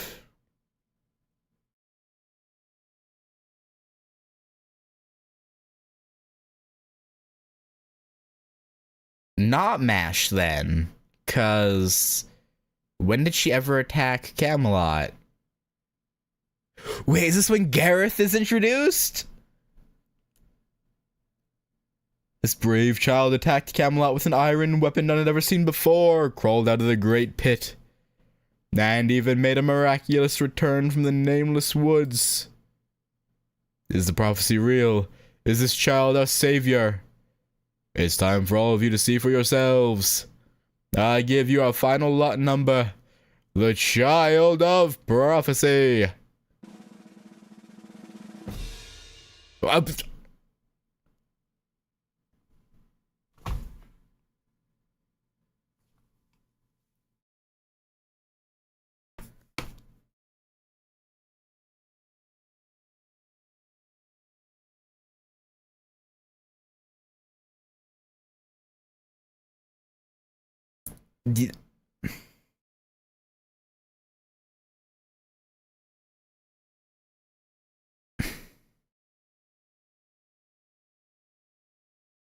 Muramasa? What the hell are you doing here? I mean, I guess... Oh, wait, no, didn't... No, I don't remember... No, he wasn't sent off by...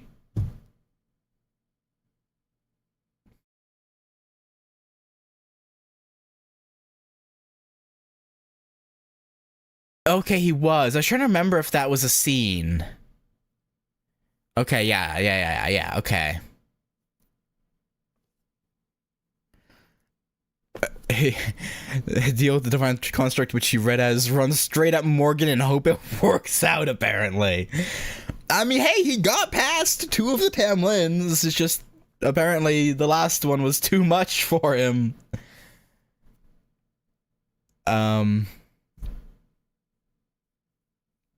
I thought he'd have more tact about it, but...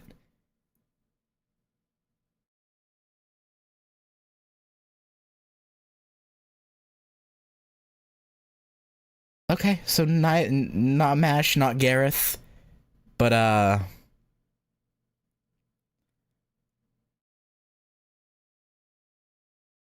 Muramasa, huh?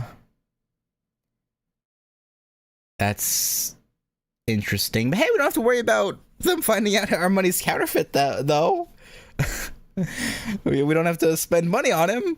No, we're still gonna try and buy him, aren't we? We're still gonna try and. Huh? What?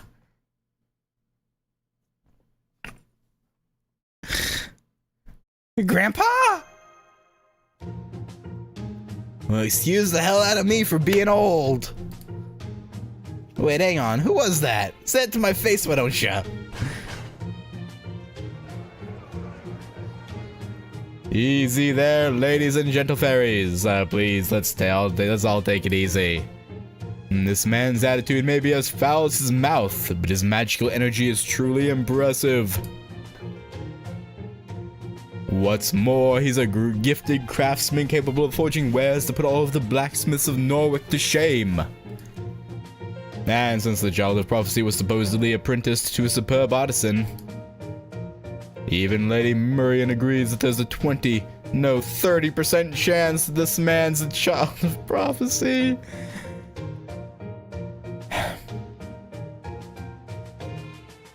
Muramasa of Prophecy, 30% chance. Shut up. How many times do I gotta tell ya? I ain't the goddamn Child of Prophecy. I'm Senji Muramasa, lone servant. Now let me out of this cage, damn it. I don't know what's going on here, but that's definitely Senji Muramasa, the foreign god's disciple. What's he doing in Britain? And why is he up for auction? You know that man? Oh, then does that mean he's not MASH? No, he's not. No, he's definitely not MASH. But he's also not a stranger I can abandon. Yeah, he may be a disciple of the foreign god, but, you know, he did help us out a few times even after becoming a disciple, so I mean... we owe him one, I guess. A servant. So he's a servant too, huh? I see, so that's why. Fairies here don't know what servants are, and they can't tell them apart from fairies. So we have a servant who came from another world with an iron weapon who defied the queen. No wonder they thought he was a child of prophecy. But he's not. This is practically fraud! So what do we do now? The bidding's already started. We save him, of course. I got it, leave it to me. Luckily everyone else seems caught off guard too. So 70 million more pounds should be more than enough. Let's start with $1 million and take it from there. Wait, but doesn't that mean... Wait, that means Bavanshi, who's here, is gonna recognize him as like, you're the one who got past me and tried to kill Mother! Wait a minute! I mean, that explains why we have to fight a archer, though. Because she's like, hey, hang on, wait a minute, wait a minute, hang on. 3 million, 4 million, 4.5, 5 million. Lady Artoria's party is now in the lead with a bid of 5 million more pounds. Shouldn't it be Lord Oberon's party? Because we're his entourage? Okay. Do I hear 5.5? Oh, pfft. I see. Never mind. Why did you use my name? Don't you think it's much more exciting that way? The Child of Prophecy buying another Child of Prophecy. True, I guess. That's one for the history books. Oberon! That's 5 million more pounds. Going once, going twice. 10 million? Now I hear 10 million more pounds. Things are really heating up now. Do I hear 11 million? Ah, crap, forget it. I see where this is going. I'm out. 20 million. I bid 20 million more pounds. Oh, enough of this. 70 million. What are you doing, Artoria? You don't just lay all your cards on the table at once in a bidding war. Artoria is definitely not one to hold back. 70 million. I hear 70 million more pounds sold to the party of 100. That has to be Bavanshi or Tristan. 100 million more pounds. I don't know what kind of nouveau-riche Clan you come from, but you have no business being here. The day someone like you outbids me is the day all of Britain falls. So obviously it's never ever happening. Oh yeah? That's what you think. Okay, in that case, What? We don't have 101. Oh my god. I bid 101 million more pounds with Oberon's land as collateral. Are you nuts? My land won't even bring in 10 million.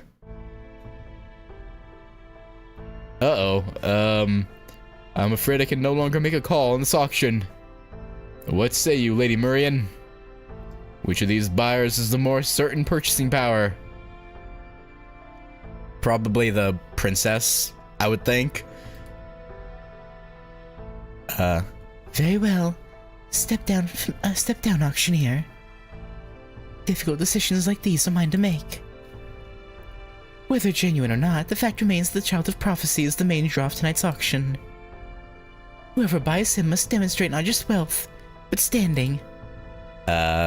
So this time I'd like to ask both remaining bidders to please come to the stage. So that's how it is. Oh, whoops. I thought that was the MC for a second. Ah, so that's how it is. I'm glad you understand how these things work, Murian. No one's more standing than me. Looks like the new money's headed for the executioner's block. What? Oh crap, we've been called up to the stage? This is unheard of for an auction. Is this just how they do things in Gloucester, Oberon? No, I've never heard of anything like this before either. Damn it, Murian. What are you up to? Artoria, I'm sure this is some kind of trap. It's best if you just stay in your seat. if you go up on that stage, you're going to regret... Why is Artoria's chair empty? Too late. I'm afraid you're too late, Oberon. She already took Ritsuka's hand and headed for the stage. Damn it. Why'd she have to pick now of all times to develop an impulsive streak? Yeah, you know.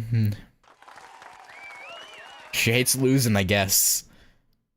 Well, why'd you bring me up here too? I need you to fight beside me. Please, I don't want to do this alone. Then Let's start with you, Lady Spinel. Or should I say Tamlin Tristan? Oh, good God. Oh, no.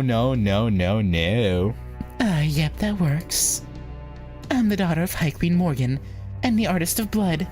I'm the fairy with the most gorgeous dresses of all. I am Tamlin Tristan, the one who will one day own all of Britain. Well, your turn, little girl. Go on, share your pathetic name with all of us.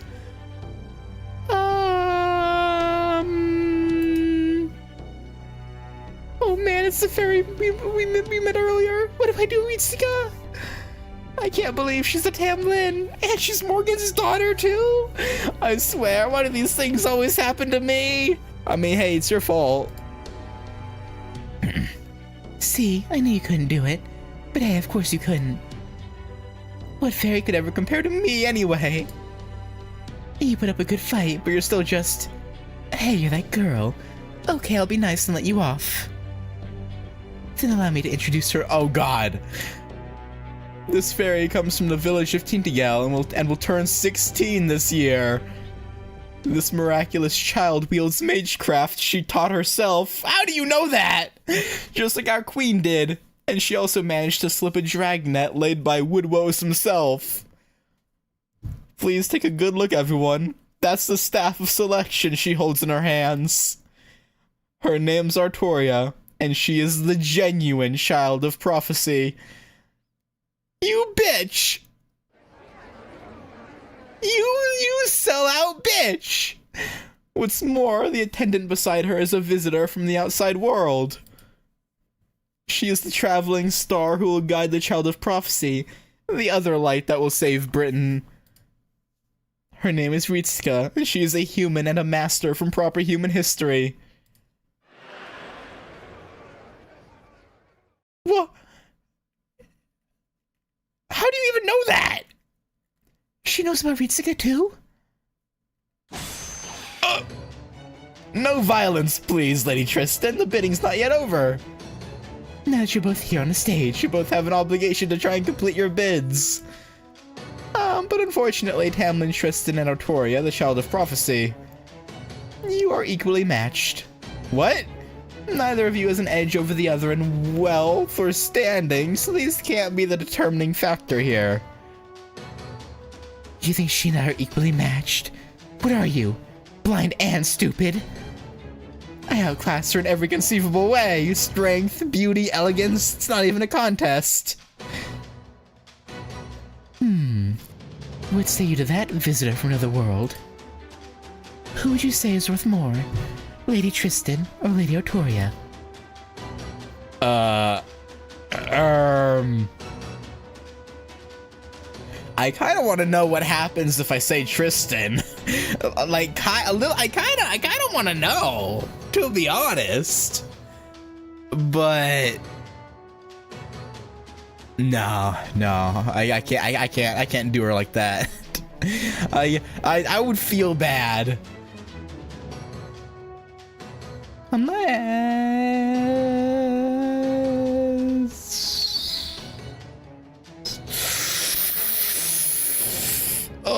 know this is gonna hurt Artoria's feelings, but I'm sorry. I'm sorry, Artoria. I'm sorry, Tristan.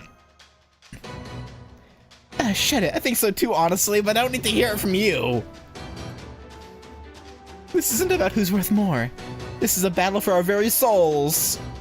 Every time you open your mouth, it's hick this or yokel that. Is that all you know how to say? Where did you grow up that they taught you it was okay to act like that? Jerk, dummy, bully. What did you just say to me? Very well then, how about Magecraft? Ooh, both of you practice Magecraft, which is considered pretty useless in Britain. Magecraft itself may be nigh worthless, but fairies who use it are rare and valuable. And here we have two of them, the High Queen's own daughter and the Child of Prophecy. Since both these children are equally matched, perhaps they can settle this bid with Magecraft. After all, they both consider Magecraft to be something truly valuable. So surely a display of their Magecraft will show what they're both truly made of. So you want me to kill this shit stain with just Magecraft? Works for me. I'll play along. I was planning on ripping her apart sooner or later anyway. If you're the Queen's daughter, then you probably grew up in a fancy castle, never wanting for anything, huh? Then there's no way I'm losing to a pampered brat like you. So what if you're a Tamlin? We country girls are a lot tougher than you think. Country girls make do. You know where that staff's been? You don't want to know. That's how it goes when you eat fresh veggies every day of your entire life.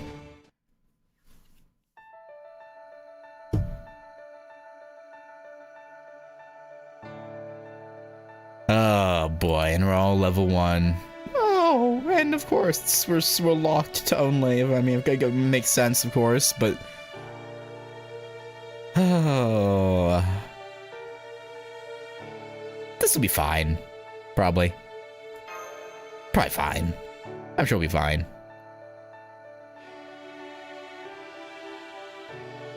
You know, Kastoria is a 5-star, and Bavanshi is a 4-star. You know, we shouldn't have any problems. Except for the break bars. But, you know... Well... Shit.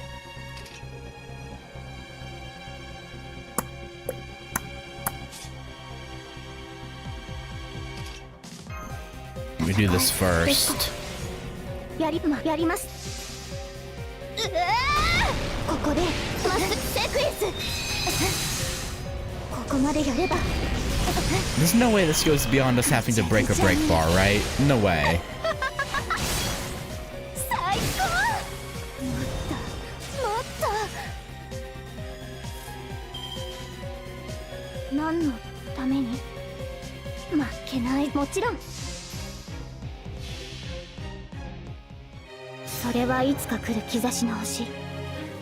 誰に呼ばれるまでもなく、あなたは星をかざすでしょう。アラウンドカリバーン。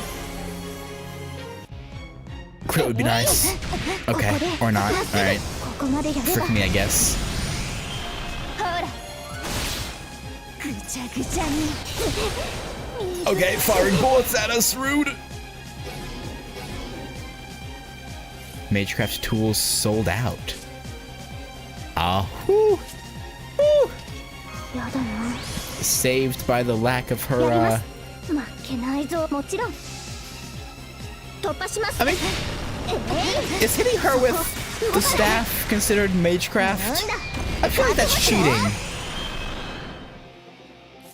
I feel like that's cheating. But yeah, okay.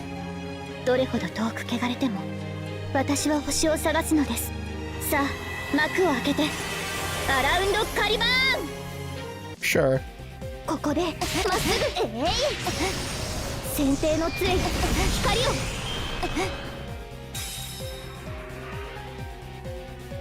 Alright, that wasn't so bad.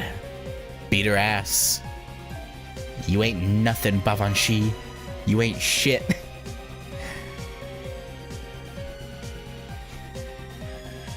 Nah, I don't mean that. I promise. I promise I don't mean it.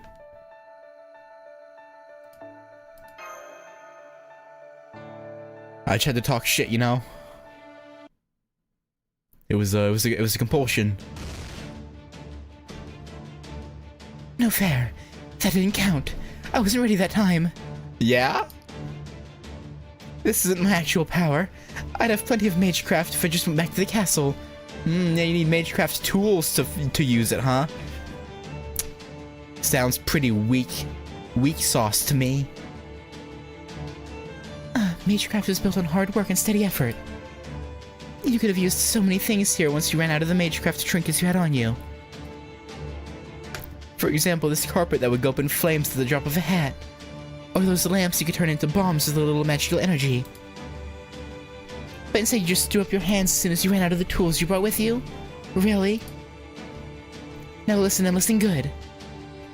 You're at least 100 years too young to learn magecraft.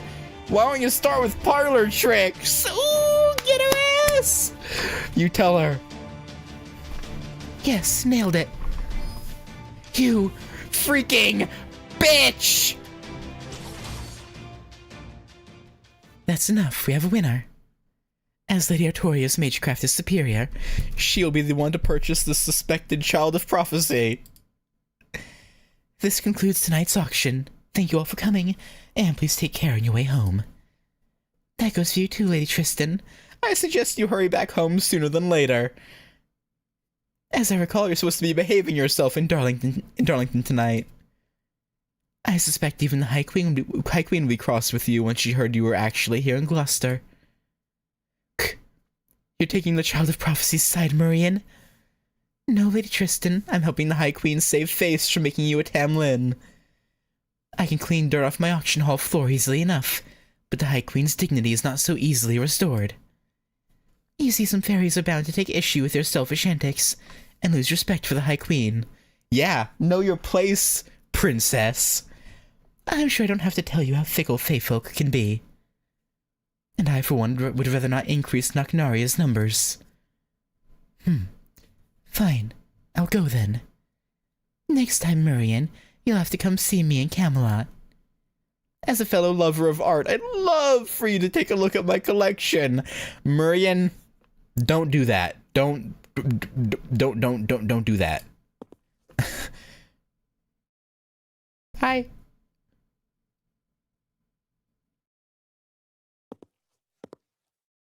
Come on, you guys. You have so much in common. You both have your, armpits showing. Oh man, it's finally over.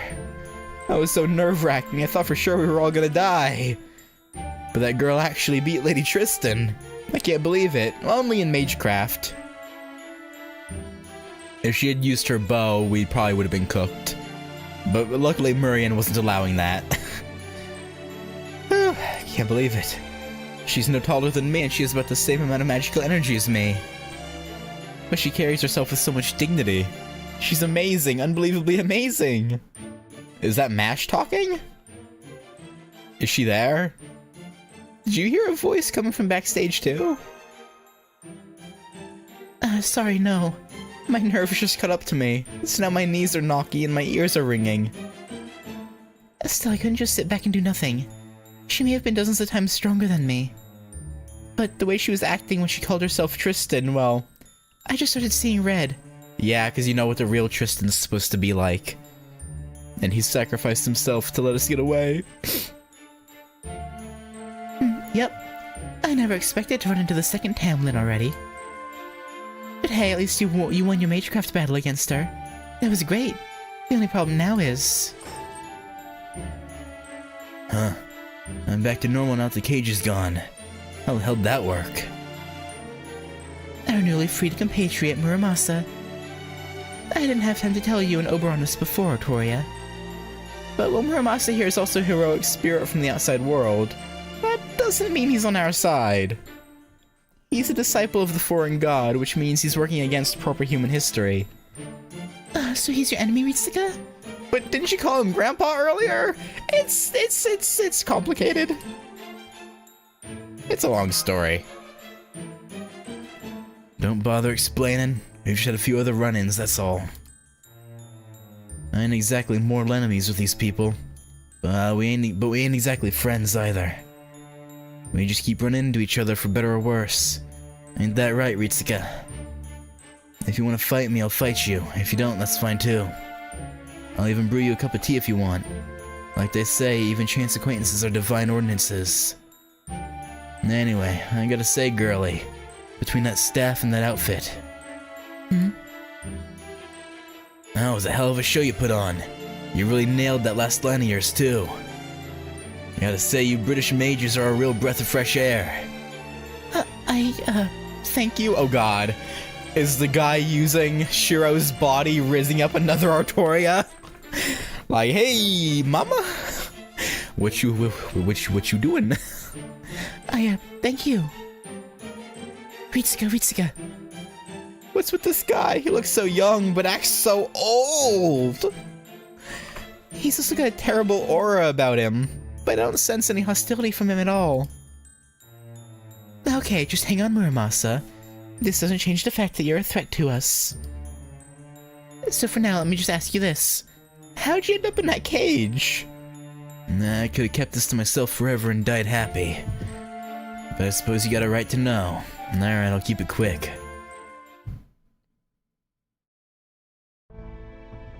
After you people left Olympus, the foreign god gave me a new order.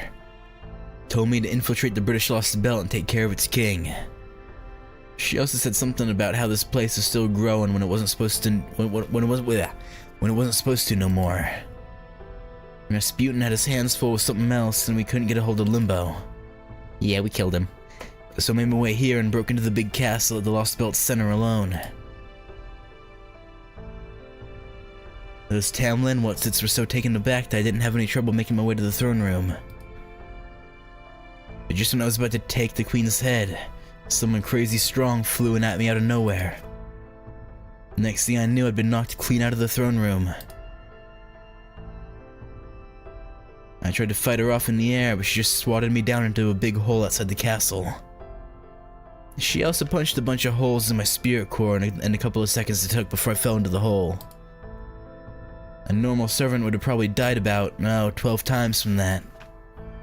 But unfortunately, the foreign god did something unnatural to my body to keep me alive. So I woke up later, still kicking. Once I was able to move about again, it took me 3 days to crawl out of the hole. I had broken my sledgehammer during the fight, so I stopped by a village with a blacksmith and spent another 3 days there fixing it. On my way home, I got lost in some weird woods and wandered around aimlessly for another 3 days before I collapsed. Then I spent another 3 days in captivity after some unsavory fairies found me unconscious near a road. I wonder if it's the same ones that got hold of MASH or if it's different ones. And after that, they stole me to this strange city, where I spent the last 5 days talking and showing off what I can do with the forge. So there you have it. Embarrassing as it is, I still ain't done nothing of note here. Are you kidding? Just making it to Morgan's throne room is incredible. In the 2,000 years of the era of the High Queen, No warriors ever made it all the way there before. Yeah? and you're an experienced smith too. The catalog said you can make anything. Well, yeah. But you're still a bad servant, huh? I guess we'll just have to kill you here then. Oh, she said that very nonchalantly.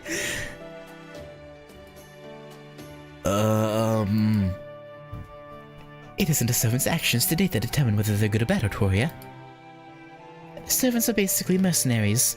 All that matters is who they currently have a contract with, and what they're going to do next. Who are you, another servant? I'm Oberon, and yes, I'm a proper human history servant who was summoned to Britain a little before you all got here. Senji Muramasa, was it? It sounds like you want to take out Queen Morgan as much as we do. How about we team up? Just until we defeat her. Yesterday's enemy is today's friend and all that. Besides, don't you think it would be better for us to put all our wood behind one arrow, so to speak? Good point. I doubt I'll be getting any other help out here. Sounds like a pretty good suggestion to me. What do you think, Ritsuka? I know Senji Muramasa is one of the foreign god's disciples, but he's also always been relatively reasonable. This alter ego version of him might not be the same guy that helped us out in Shimusa, but he's still the same person at heart. I don't think he's the kind of guy to go back on his word. I'd be thrilled to have his help, but yeah, what about you, Artoria? Don't want to make you uncomfortable. Huh? You want this old young guy to come with us? I love that. Blacksmiths are never bad people, you know. Putting Artoria's curious blacksmith fangirling aside for the moment. Are you sure you're okay with this, Muramasa? I mean, we're not exactly friends with the foreign god. You don't think she might consider this a betrayal? You won't just suddenly explode or something? What? No, the hell you take me for anyway? Besides, this ain't a betrayal at all. I'm just a swordsmith who accepted a job from the foreign god. Loyalty ain't part of it. Hell, if I owe anyone a debt, it's that girl over there. You saved my bacon, so now I owe you. The child of prophecy, yeah? I've heard about you. If you just want me to stick around until you defeat the queen, I'm game. Doesn't even conflict with my contract with the foreign god. Oh yeah, glad to have you! Yay! Muramasa joined our party! If you're all done, can I say something now? Thank you for bidding with the Gloucester... Did they inspect Oberon's money and find out it's a counterfeit already? Thank you for bidding with the Gloucester auction house. Now then, our proprietor would like to extend her congratulations on your purchase. Well, we take care of the financial... Okay, no, they haven't found out yet. Well, we take care of the financial side of things. So if you'll please come with me, I'll take you to Lady Murian, the Lord of Gloucester. She's expecting you at her mansion. Oh! Okay. This isn't a trap at all, probably? Probably. Hopefully. Maybe. Nah. She wouldn't go through that trouble of telling Tristan to go away just to kill us.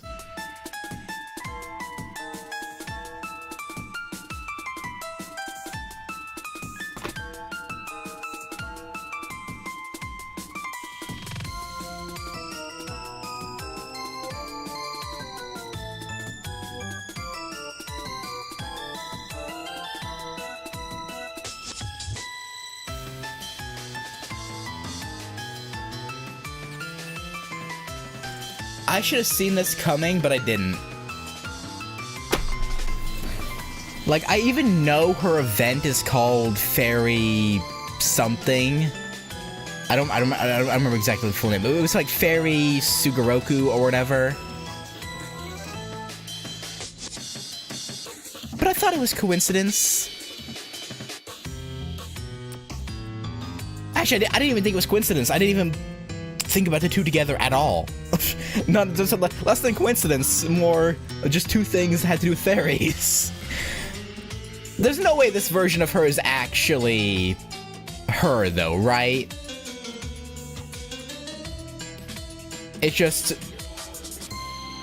happens to look similar.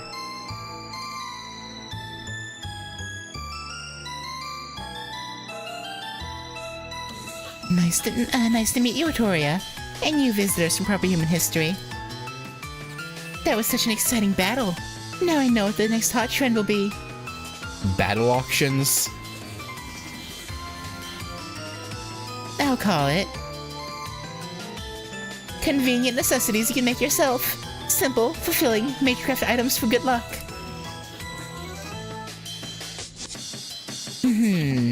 It's going to be the most plain Jane trend in Gloucester's history.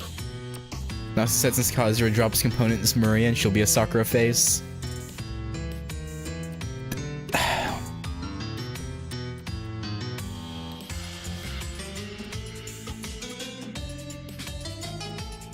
Yeah, okay, makes sense, I guess. I can't argue with it. It's gonna be the most plain Jane trend in Gloucester's history.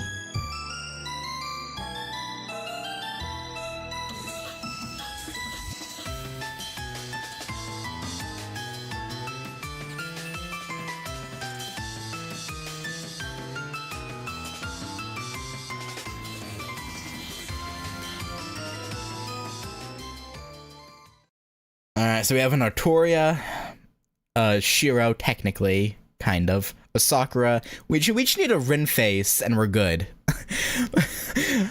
Maybe Ishtar will show up. Oh, did that not go over too well? I figured there was no way a bunch of Broke-ass, powerless, small-time fairies and humans wouldn't be feeling nervous after being summoned to the home of the most charismatic producer in all of Fairy Britain. So I thought I'd offset the tension and make sure you liked me by greeting you a little more cheerfully than I usually would. But I guess this just goes to show why you shouldn't be too quick to leave your comfort zone. Then again, you do only get one chance to make a first impression. Kazura has a Marian costume. I would hope so. If they had a whole sprite ready, like years in advance, I would hope they utilized it.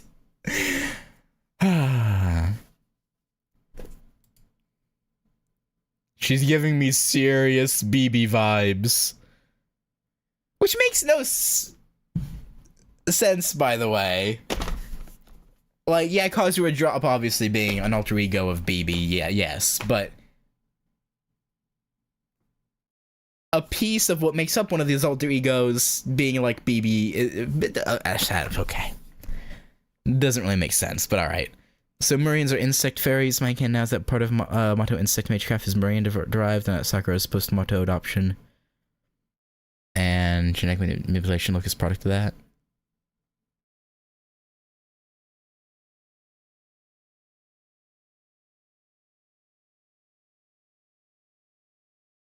That does work. Kind of. Obviously, it's probably a coincidence. But unless he made one of the Sakura 5, well, one of their components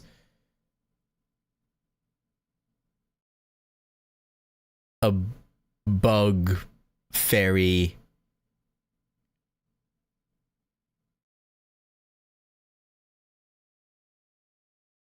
Like obviously the rest of it's, you know, like Tippo says, retroactive rationalization, but like that does make sense to a certain degree. Like maybe when he was coming up with the ideas for the Sakura 5, he decided to tie that in.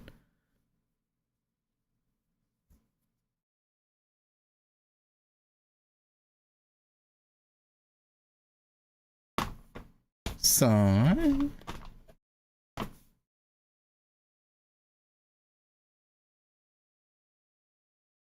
oh man, giving me serious BB vibes. Yes, hello, I'm Marian. I don't need to keep going, right? Anyway, it's a pleasure. Phew. Thank goodness you're back to your usual self, Marian. I was beginning to think you'd been body snatched. What the hell was that? Are you turning into a Moors or something? Don't be rude, Oberon. I'm the perfect fairy lady, and I always will be. Uh-huh. That was just me going above and beyond. I've been so excited to meet a human from proper human history who isn't barrel gut, you see. My fey eyes might not be what they used to be, might not be what they used to, but I can still make out auras. You've reached your yes. You're just as lovely as I thought you'd be. Oh, thanks. If it looked like all you outsiders were like Beryl, I'd be killing you right now in a fit of rage. I'm glad we're not then. But I'm relieved to see you have perfectly decent auras about you. It's enough to give me hope, if just a little. Thanks, but we're still trying to wrap our heads around the situation. So you know about proper human history and you're welcoming us here anyway? Do I have that right? Don't make me laugh. I'm not afraid of proper human history. I'm sorry, that's not quite right. It's not proper human history that worries me. It's you Chaldeans. From what I've been told, you've been to all sorts of other worlds. So first of all, I'm going to learn for myself exactly what it is you plan on doing in Fairy Britain. Though I already have a pretty good idea thanks to what Muramasa told me. Muramasa? You told her about us? I never dreamed we were gonna end up working together. So yeah, I told her about what happened in Olympus after she interrogated me. But just a little. Interrogated you? Is that how you saw that? And here I thought it was a lovely tea party. I mean, I suppose I might have had a teensy bit of trouble containing my excitement. After you told me all those fascinating things about the foreign god, the trees of emptiness, the cryptors, and the alter egos. But even so... You call that teensy? So is it not true that the Wing Clan are the most mild-mannered of all the fairies, then? No, they are. Or at least they used to be. But there aren't any mild-mannered Wing Clan fairies left anymore. Not after... Oberon. Oh, right, sorry, didn't mean to interrupt. Please go on, my fair Butterbur princess. It's okay, Oberon. You didn't interrupt me. Muramasa did.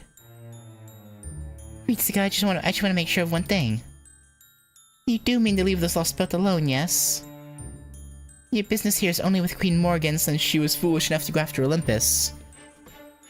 Yeah. And Caldy has no intention of attacking Britain itself. Can you look at me in the eye and swear that? Yes. I mean, what happens to Britain after Morgan's gone is another thing entirely, but... I wish I could, but I can't, at least right now. I see. Not the most eloquent defense, but a well-considered one. So you're still trying to figure out who your real enemy is and what it is you hope to acquire here. I understand. You haven't even met Queen Morgan yet. Of course you can't make a final decision now. Very well then. Normally I would capture you all here and present you to the Queen. But instead I'm going to hold off on making a decision for now, much the way you are. As long as Chaldea leaves Britain itself alone, I won't get in your way. So you're welcome to keep enjoying your sightseeing in Britain. As for you, Lady Artoria, have you memorized Einstell's final prophecy? More or less. Let me see. I shall speak now of the future of the end of the Isle of Mystics, which came to be known as Fairyland. Now let the innocent return. Here stands the Queen's noble castle. We require now only a little more patience. After 2,000 years, the dawn shall bring the king, who'll be our salvation. She shall be the child who saves the world, who binds both peoples together. A city of iron, a sea of soot. When the calamity recedes, our pilgrimage begins. Ring, ring like raging thunder, like weeping flame. Let us hearken to the 6 bells ringing. I think that's how it went, right? Let's say more or less. You left out some key bits, but you got the gist. Oberon, are you really sure this is the Child of Prophecy? I mean, she hasn't even been able to weaponize her biggest selling point. Oh, I wouldn't say that. I think she's got a few important points down. As far as the two of you are concerned, the only important passage is the last one, since you're the guardian of the bell tower right above us. The bell tower? You don't mean... I sure do. One of the 6 bells described in the prophecy is above us right now. And I believe you found one in Salisbury too, didn't you? Wait, are you saying you didn't come here to ring Gloucester's bell? Well... We actually came here looking for someone, a human girl named Mash. Mash? Sorry, but no one in Gloucester has ever spoken that word before. Are you sure she's not in another city? Okay. I thought one of your usual crew was missing. What happened? You get separated and come to Gloucester looking for her? Well, yeah. I mean, we heard there was going to be a fairy with an unusual iron weapon being put up for auction. How are we supposed to know that was going to be you? I guess I have to take some of the blame for that. I should have looked into this more closely. I could have at least found out if the fairy being sold was male or female, if I just snuck into the auction hall. As if you could pull that off. My auctions are extremely well guarded. Not even an ant nor a single drop of blood could get in without detection. Good point. After all, it's been a few hundred years since you established your doctrine. Or maybe objective is a better word. That nobody's allowed to use violence in Gloucester, hasn't it? But anyway, let's get back to the bell, Marion. How come you're being so cold to Artoria, even though you believe she truly is the Child of Prophecy? To be honest, I'm disappointed. Queen Morgan may be a great ruler. But yeah, they didn't consider the fact that Mash might not remember her name. And so she'd be going by something else. We should give a description rather than just human girl with named Mash, you know, right? Like, yeah, she has like pinkish purple hair. Wears armor. Queen Morgan may be a great ruler, but she's excessively cruel. It's not just the annual existence tax. It's the way she treats humans and how she oppresses every fairy who isn't part of her clan. It's the way she fails to handle the calamities. The way she monopolizes the flotsam. The laws that keep our society a pale imitation of human civilization. In the last 100 years alone, she had all of Darlington moved, followed by building the National Slaughterhouse Theater. She's always been ruthless towards those who defy her, but she's gotten even worse ever since she appointed Tristan as her successor. There was a time when I thought she'd be the ruler who would finally rid Britain of the calamities. But now she's just a witch intent on turning Britain into her personal plaything. That's why we have been waiting for you, Lady Artoria. But you just don't look the part. I can't see you beating the Queen like this. It'd be one thing if the other clans were on your side, but neither the Earth Clan nor the Wind Clan will be willing to make a move as things stand now. So you're not going to show us to Gloucester's Bell, then? Not now, at any rate. I'm the Lord of Gloucester. I have a duty to keep it safe. If I were to lend you my support now, Lady Artoria, it would be seen as an act of revolt against the Queen. Not even my Fey domain would keep us safe if that happened. If she wanted to, Queen Morgan could easily dispel it. So please come back to Gloucester again after you have grown stronger. I don't care what form that power takes. It could be connections or magecraft or funding. I'll take anything as long as it leads to a way of defeating the Queen. Remember, Artoria, you're the Fey folk's star of hope. The chosen child of prophecy who will save Britain from its long twilight. So we have to get stronger and come back. Same thing with Aurora. That's right. So I hope you'll please do your... I hope you'll please do your part to help her, Ritsuka. You're an old hand when it comes to beating up bad guys, right? I mean, it sounds like you've done it lots of times before.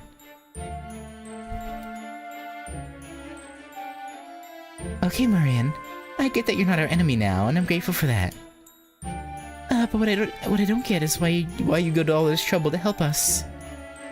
Even given what you already knew about us from Muramasa, we're still outsiders who in some way pose as much threat as Queen Morgan.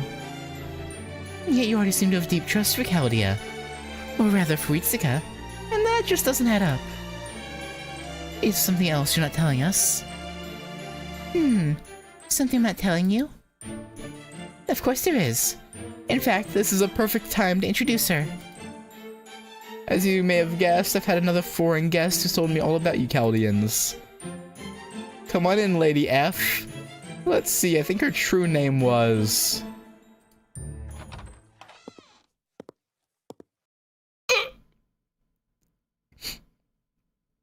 Oh.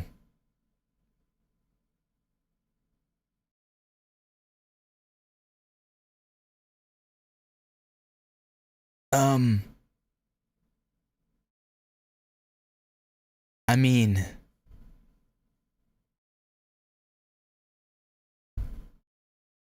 I guess with the foreign god already having been materialized, Koyanskia would no longer see the need to toe the line and uphold their contract. But, why would she try to harbor trust for us?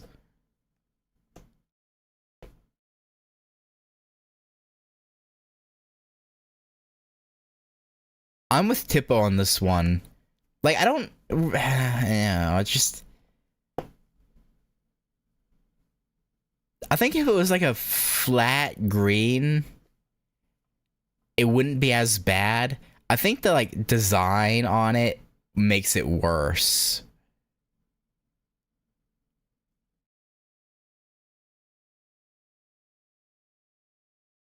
But maybe that's just me.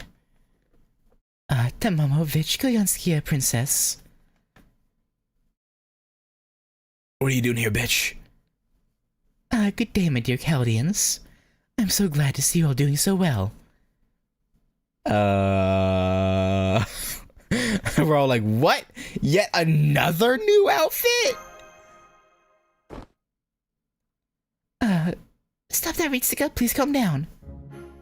Didn't I already tell you I won't abide violence in Gloucester? Besides, she's an important guest of mine. A business partner, really.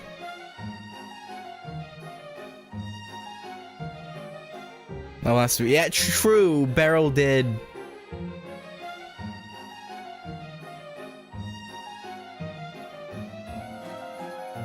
Oh yeah, didn't he try and bait her with Albion, the dragon? And she got beat up by Melu for her trouble. Probably. Because unfortunately, Melu's noble phantasm kind of gives away that there's a connection there. She means Britain no harm, and she has no intention of interfering with Chaldea either. After all, under most circumstances, she wouldn't even be here now. The only reason she's still here is because I insisted she stay after she tried to leave. And why'd you do that? Because she's an excellent bodyguard. Okay. It's a shame she's so money-grubbing, but her combat prowess more than makes up for it. I especially love that she can hold her own against the Moors. This way I don't have to bow and scrape to the Fang clan or the Tamlin. You just have to deal with her whims. I see. I was told we lost contact with you after you took Beryl Gut off to who knows where. So now you're picking through Britain for stuff to sell? What are you playing at here, Koyanskia? Did you get tired of waiting for the foreign god and Chaldea to get off each other? And decide to show your true colors now that the foreign god's shown up? Oh no, nothing like that. The foreign god and I are on equal standing, you know. Okay, so she's not going against the foreign god, she's just... I mean, I guess since the foreign god also wants Britain gone, Koyanskia making a move here doesn't violate their contract, I guess, to be fair.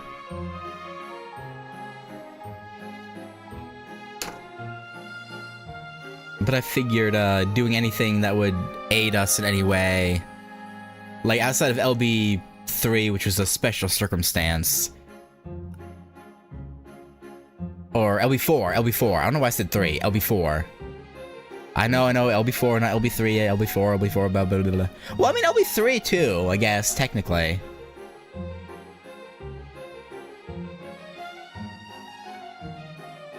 Actually, she's helped us quite a bit, now that I think about it. I mean, I guess if she still hasn't gotten in trouble, then I guess it's not that big of a deal.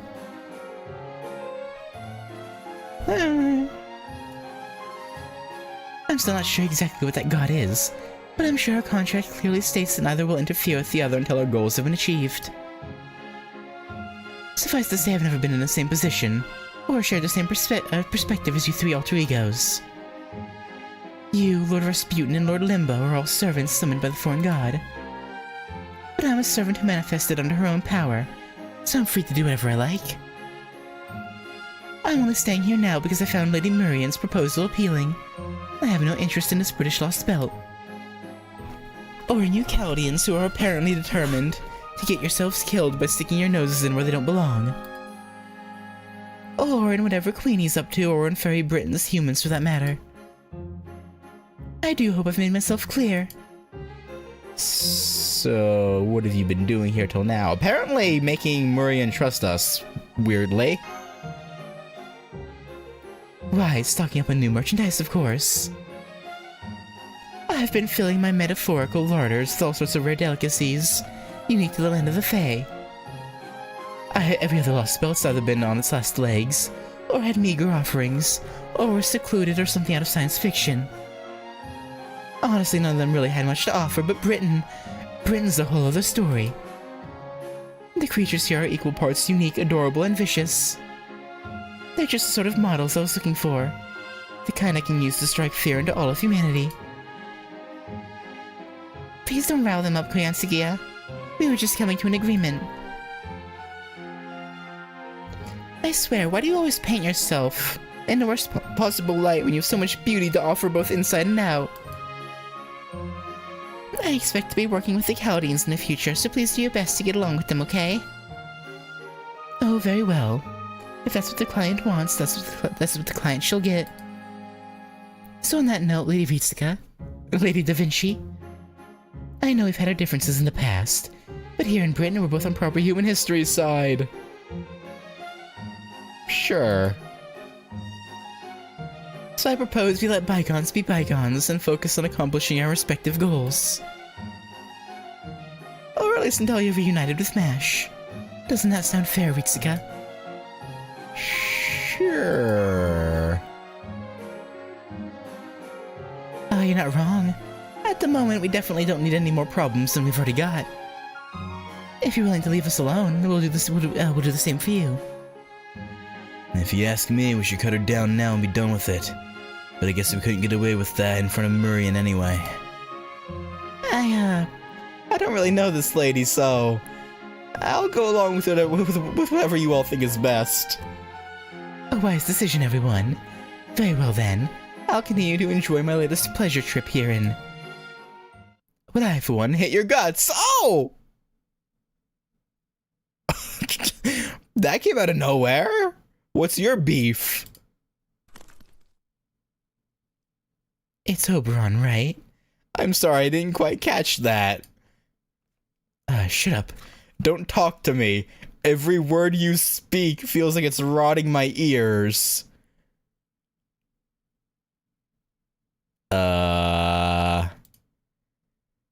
Murian, I'm saying this to you as your friend. That thing is an abomination. Your trust is completely wasted on her. I'd wash my hands of her now if I were you. I mean, he ain't wrong. You are harboring an evil of humanity. But which also means she must love humanity. I wonder if her love of torturing humans counts as love for...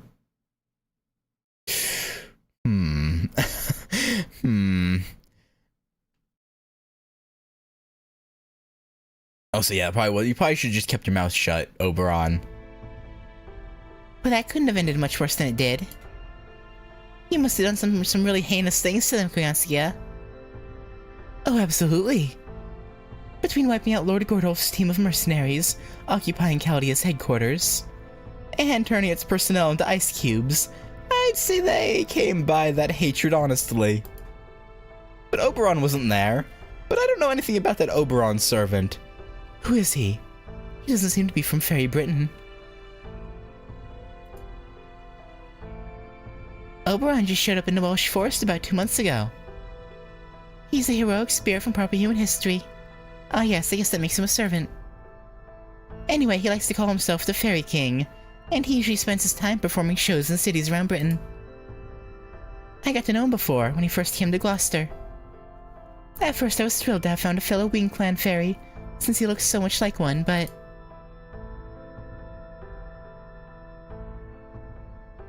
I'm sorry I don't have to tell you this, but it would be dishonest not to say anything. I know I may look like a Wing Clan fairy, but I'm not. After all, you're clanmates already.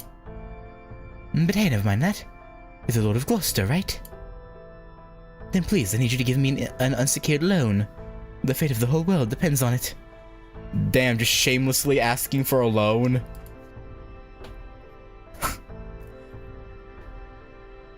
Well, as you saw, he's a very Bright and cheerful character. more of a jester king than a fairy king, really. Considering that Kiara qualifies by virtue of considering herself the only human and loving herself, I'm sure anything goes. Yeah, yeah. More of a jester king than a fairy king, really. He's also the one who told me ahead of time that the Child of Prophecy would be coming here. I see. Hopefully he just has keen instincts, but either way, it's probably better to squash annoying bugs like him at the first opportunity. Oh, I just remembered. I should have my hands on one of those stories from the past you've been looking for soon. There aren't many fairies left who remember what things were like 2,000 years ago during the Fey era. But luckily I managed to track down a book one of Camelot's Spanish librarians has been keeping secret for ages. It should get here soon. You know, I'm surprised you're so interested in our history, especially when it's completely different from proper human history. Is there something useful you're hoping to learn from our past? Oh yes, absolutely. My objective is to find demonic beasts that don't exist in proper human history, and put them to work for me. I have the ability to replicate furry creatures of any size and shape, and incorporate their data into my body. Though unfortunately I can only command up to 9 big ones at a time. I assume that's a tail limitation? 9 tails? I originally came to Britain to secure a 6th tail. Yeah. But now I'm staying because I'm fascinated by the story of how Fairy Britain came to be. I'm only sorry I've unwittingly caused you to dip into your funds, Lady Murian. Oh, don't worry about that. I used to be quite the avid researcher myself before I became the Lord of Gloucester. I used to spend hours holed up in the library against my father's wishes, absorbed in the legends of Ash. I was a total bookworm, at least until the Queen let those barbarians torch the whole place. Then, are you going to revolt against the Queen once the Child of Prophecy has grown stronger? No way! The hope of all Fey folk, Britain's savior? Well, I never had high hopes for the Child of Prophecy to actually bring an end to Queen Morgan's reign. I won't deny that I've occasionally entertained the possibility. But now I find out she's nothing more than some pathetic common fairy. Her magical energy is average, she's neither especially beautiful nor large, doesn't even have her own Fey domain. There's no way a fairy like that could possibly save anyone. I should have known the only one I can really rely on is myself. It's a shame I ended up letting Senji Muramasa go after all the time I put into him. But as long as I have you helping me, I don't need the so-called Child of Prophecy at all. No, I think I'll just use Caldia and the Child of Prophecy. I think I'll just use them. Ideally, I'm hoping that disgusting human mage actually manages to take down one of the Tamlin. Rude. If just one of them falls, there'll be nothing holding Knocknaria back any longer. Queen Morgan, Knocknaria, the Child of Prophecy, and Ritsuka. No matter who's left standing, I'll have plenty of game pieces to play with. You're a piece of work, huh? But I guess if you make up one of the Sakura 5, you would be a piece of work. So I guess that shouldn't be a surprise. Alright, final note for the day. One section's gonna take 3 hours. I can't believe this. Damn it, Oberon. Why'd you have to ruin our precious chance to speak with the head of another clan? That might have been the coldest "you need to leave now" I've ever heard.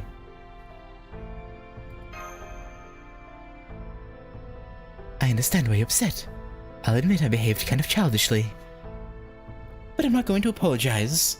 I only said what needed saying. I loved it, Oberon. It takes real guts to say something like that to that foxwoman's face.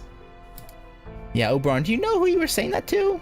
Also, how do you know what she is? Well, maybe not guts so much as a thick skin. Either way, it was impressive. So we've only seen her, like, shadowy beast, her shadowy, like, shadowed beast form. I assume she's gonna have an actual, like, humanoid-ish one, right? I'm kind of excited to see what that would look like for Kyanskia. You'll have to tell me some tales of your escapades later. I'd bet you've got some real whoppers. Are you sure we shouldn't at least try to apologize? I don't know about me, but Marian seemed like she was willing to help out Caldia. Or at least Ritsuka. Oh, don't worry about that. Maria never had any intention of helping us out. Really? Alright, now that she has Koyanskia. Yep. She's got a trump card she can use however she likes. So now she has no more need to team up with us, or to carry water for the Child of Prophecy. I see. Then I guess I'm pretty much useless here too. Don't say that.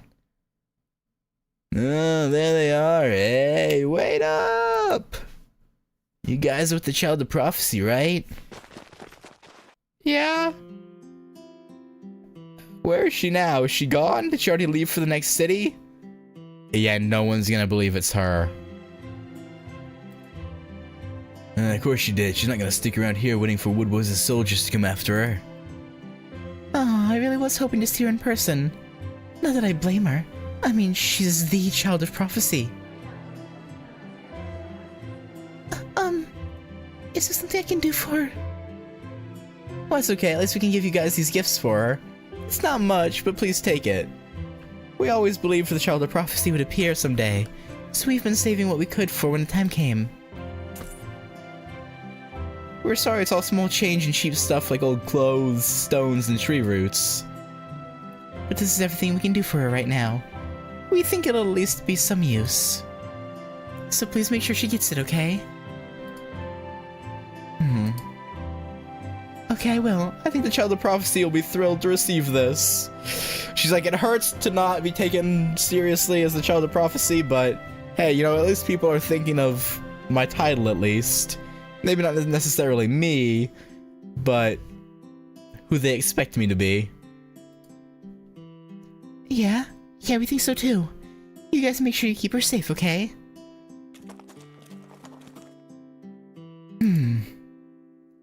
Wow, it's a small mountain of gifts. Can those metal arms of yours carry it all, Da Vinci? Of course. You have my word that I'll get everything back to the carriage safe and sound.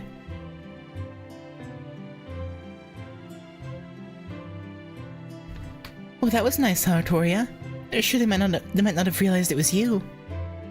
But that was living proof that even the fairies in Gloucester Are putting their hopes on the Child of Prophecy. That might make it worse. Okay. You're right, and with this many materials and magecraft goodies, we won't have to worry about keeping Ritsuka fed for some time.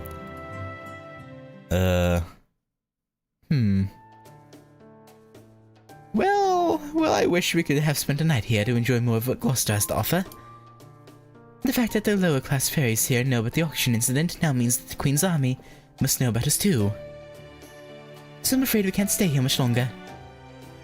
I guess that's true, but we still haven't found any new leads on MASH. If Marian hasn't heard anything about her, then there aren't any leads here to find.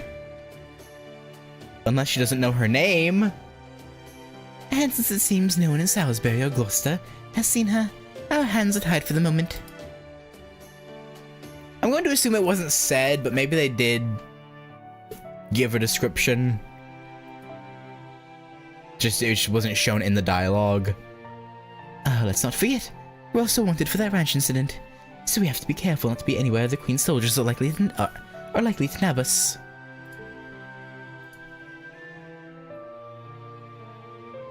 So I think we should stop looking for her ourselves. And head somewhere safe, at least for now. Sorry, I have to ask. Would it be suicide to go to the other cities? Probably. Yes it would. That goes for Salisbury too. It's too dangerous right now. So instead, what if we kept looking for MASH via different means? You guys can lay low, and in the meantime, I'll go around to the different cities, to the different areas, looking for information on her. Just because you guys can't look for her now doesn't mean I can't after all. Give me 3 days and I should be able to find out all the latest news in Britain. After that, we'll know where to go next. Okay, but in the meantime, where should we hide? Don't worry, I've already thought of that. In fact, you could say the land out here is why I thought to make this suggestion in the first place. So we'll be camping out for a while, huh? Then we'll have to look for an out-of-the-way campsite. Don't worry, I'm great at pitching tents. And I can also put up all the bounded fields we'll need to keep undesirables away. Okay, just don't skip any steps this time, please. Really? That's great to hear, but you won't need any of that this time around. Huh? Oh, now I see. Sorry to steal your thunder, Artoria. But we really need to play it safe here, so I'm afraid you'll have to wait for another time. Alright, let's get going to my secret base. See that forest over there, past the Western Hill? That's the Welsh Forest. It's a place that's long been abandoned by fairies and humans alike, where old, dried-up things go to rest. And it's the personal domain of yours truly. So you live in a abandoned forest that no one wants. That gives me a lot of hope. Oh, that's a long fragment.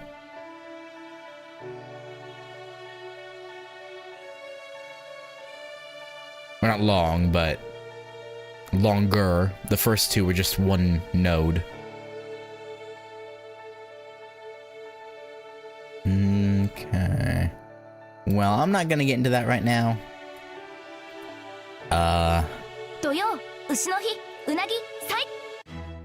Okay, so we had a few bombshells dropped on us. We met one of the are fairies considered divine beings? I mean, not really. I don't know. One of the things that make up the alter ego that is Kazura Drop.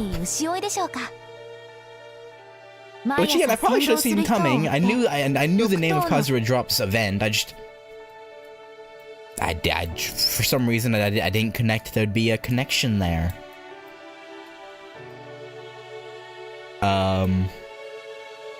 So shame on me, I guess.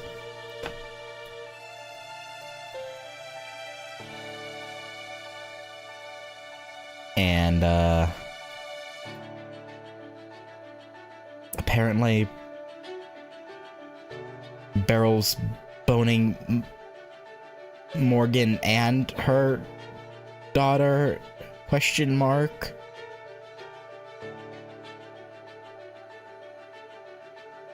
Which is, I mean, to be fair, it seems above when she was adopted, so I guess it's not quite what's the term? Not quite Oyakudan. But I guess for it to be Oyakudan, he'd have to be betting them at the same time. Which, you know,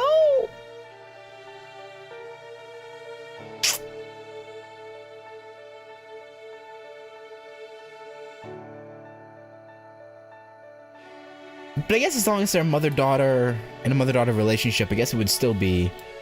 Well, yeah, as long as they're not. You know what? I don't want to think about it. I don't want to think about what Beryl gets up to and where he puts his red rocket, which now makes me wonder, since he's part werewolf, never mind. I assume since he looks human, he has, forget about it. Although I will say his favorite position is probably, never mind. I don't know what I'm saying anymore. I don't even know anymore. Anyway. Where'd you get the half werewolf part from anyway? Wasn't it implied in Olympus that he's... Yeah, that's straight up said, isn't it? Or maybe he... Yeah. Yeah, they went into his backstory in Olympus. Didn't they? Am I making that up?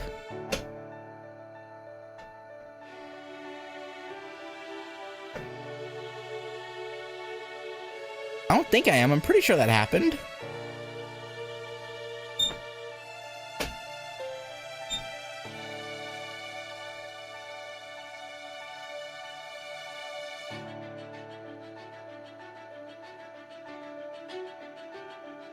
We had a short talk with Aphrodite. Nothing too deep.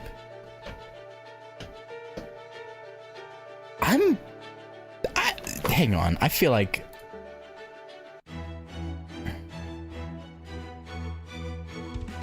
I'm going crazy. I'm almost positive...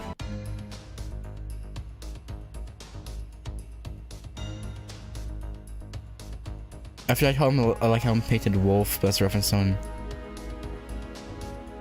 Did I just read into that way more than I needed to?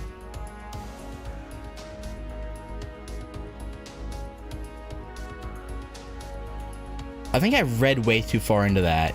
Because I feel like I'm going crazy. I could have sworn.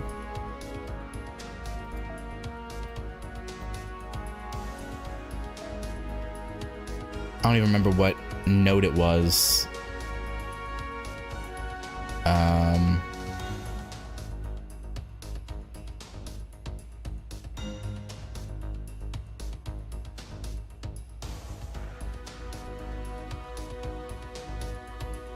It might have been this one.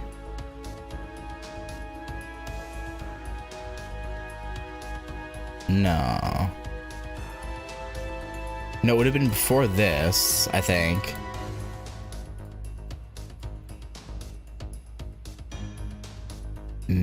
Maybe in here somewhere? I don't know. I feel like I'm going crazy. I could have sworn.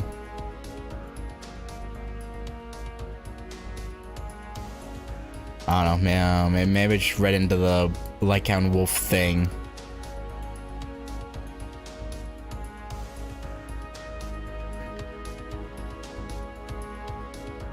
No, I swear there was something else. I feel like it was a talk with Krishtaria, but...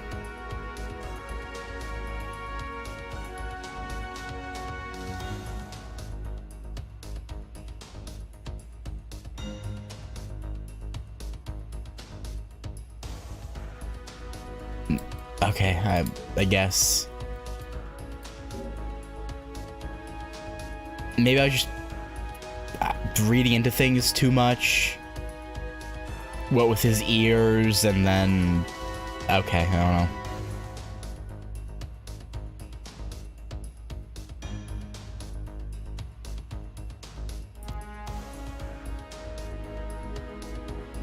Yeah, okay, I have no idea.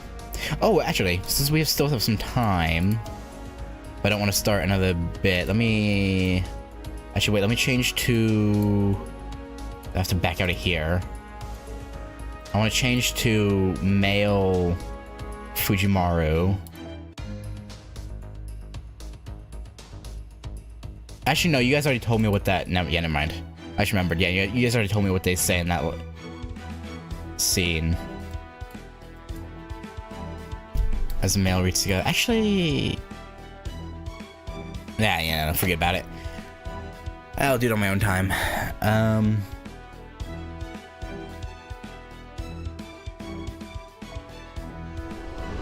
You know, I could have sworn it had actually just straight up been implied that he was part werewolf. But I guess I'm crazy. Anywho,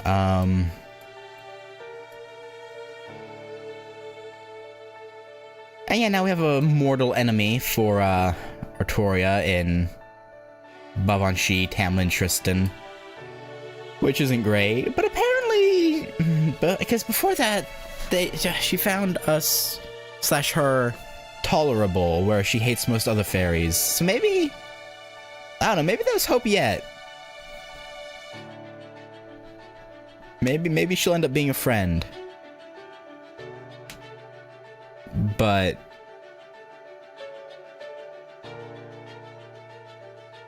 I don't think I'm gonna hold out too much hope for that. Because the likelihood of her turning on her mother is probably pretty low, if I had to guess.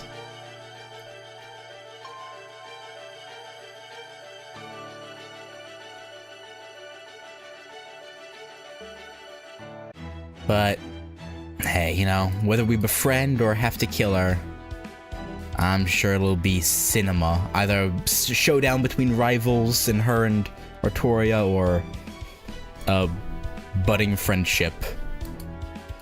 I'll be happy with it either way. Or she somehow gets killed in some other incident not related to us, but I doubt that. If someone else kills one of the Tamlins before us, I'll be... or any of the Tamlins beside us, you know, I'll be surprised. But, hey, you know, there's that Percival guy about, so who knows? Who knows? Anyway, I'm gonna quit rambling. Inkar's simulation of London Singularity Barrow talks about how his old lady hated industrial revolution and consumer culture. Can't remember much else about his pre-Caldia backstory before.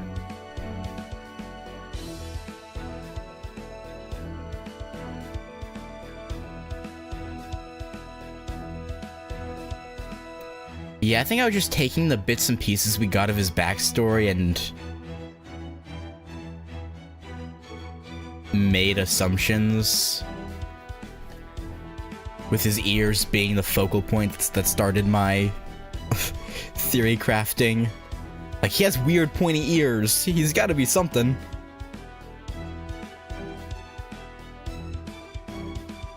I don't know. I think my original train of thought with that was, well, his father, I don't think was mentioned in the backstory about his mother, so I wonder if it's his mother, like, shagged a werewolf or something, and yeah, he was the... Because it also implies that I mean, to me that makes sense too as well, because it implies his mother was either really old when she had him, and so he's still like in his like 50s, 60s, which he could be, but I don't think he is. Or like his mother would have had to been 50 when she had him, and he would have to be in his like 50s, 60s by now, if that was how. Yeah, so like that is part of what made me think, well, he has to not be entirely human, right? But yeah, again, maybe I just... No. Anyway, we've got an hour until the maintenance period begins, so I'm gonna leave it here. And yeah, like I brought up earlier, I will end up streaming it, the polls tonight, but I know it's also not a great time for Europe, so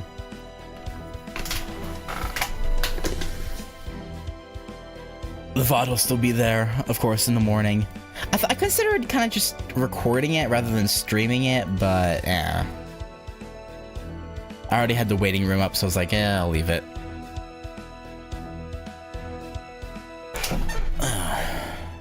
Found it. Yeah, because there was something that really made me think he was...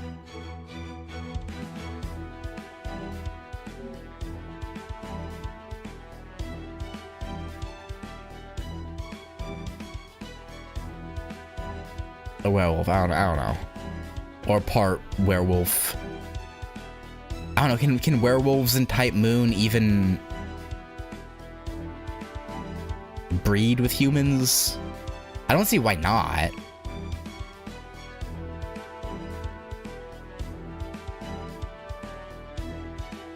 In LB2 it's mentioned that in the clock tower he's known as a werewolf.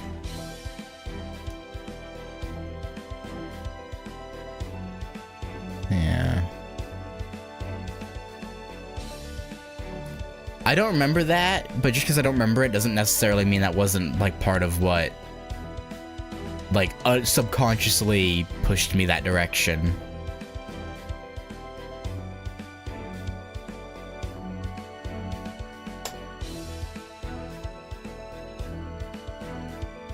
But I guess, let's say he's not a half werewolf, right? I guess it could also mean... Oh, I should have changed my tickets. I haven't done that yet. 何か物入りかなではどうぞこちらへ。楽しいものから怖いものまでお望みのものを I was 紹 thinking, 介しよ blah, blah, う。 blah, blah. That could just be like referring to like how he could seem pleasant at first and then just stab you in the back. Like he just transforms, quote unquote, at the drop of a hat. Also, I really wish I could get this one.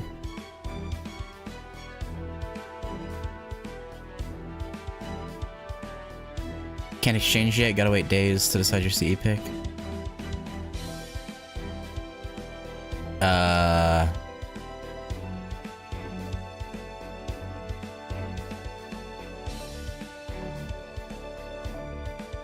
Yeah, I can.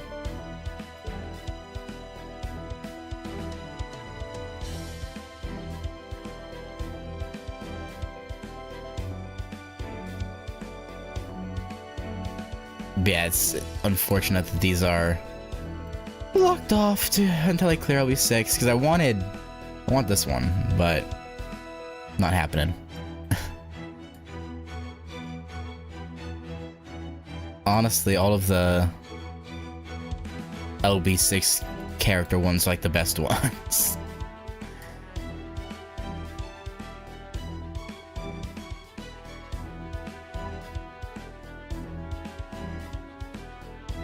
Also, I'd already looked through a bunch of these.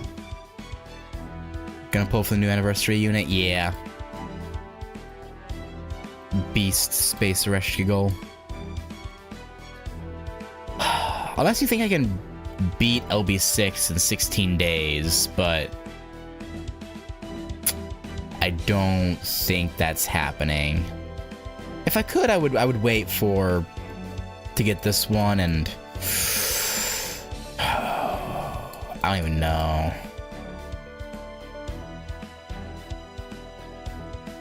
The Bargus one's nice.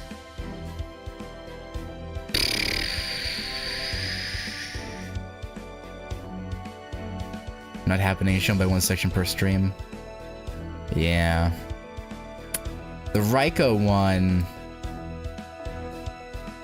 is good. He's good too. But I already looked through all these ones before already. This one's pretty cool too. I like Britomart.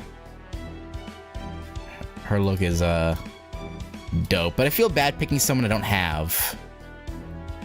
You know, I got Bargus and Raiko.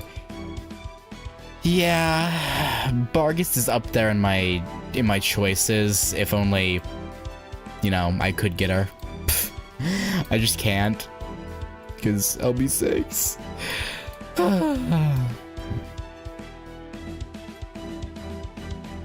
Which sucks. I feel like if you have them, the requirement to beat their story chapter should be alleviated. I don't know. Abigail's is pretty nice too.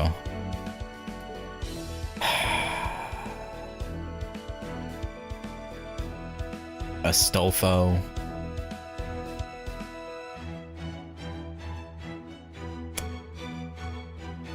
Some people finish the story. Yeah, I know. And I'm trying. I really am.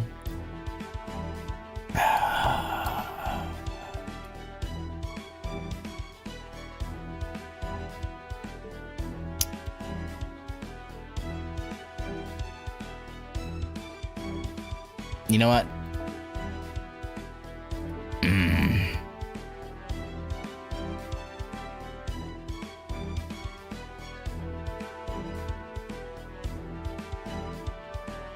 Yeah, Raiko for sure. And then... Oh, Britomart.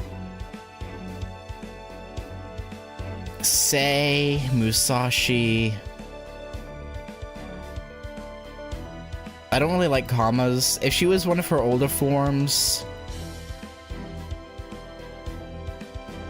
yes, but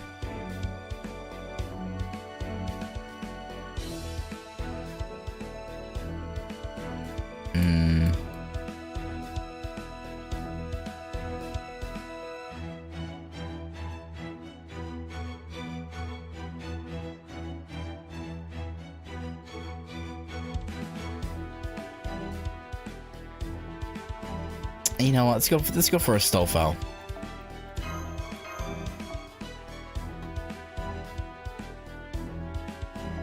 I'm happy enough with that. It probably would have been Raiko and Tonalico if that restriction wasn't in place.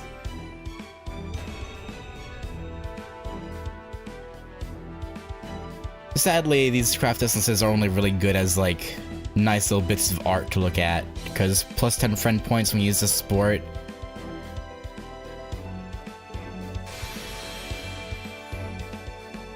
It's not very useful.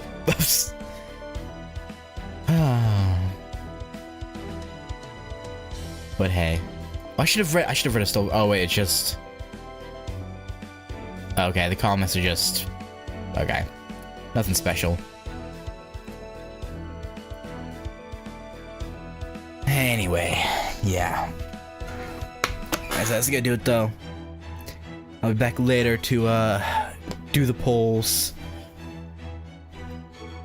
And I'm hoping I can get a Reshki goal with just summon tickets and save all my Saint Chords. But yeah.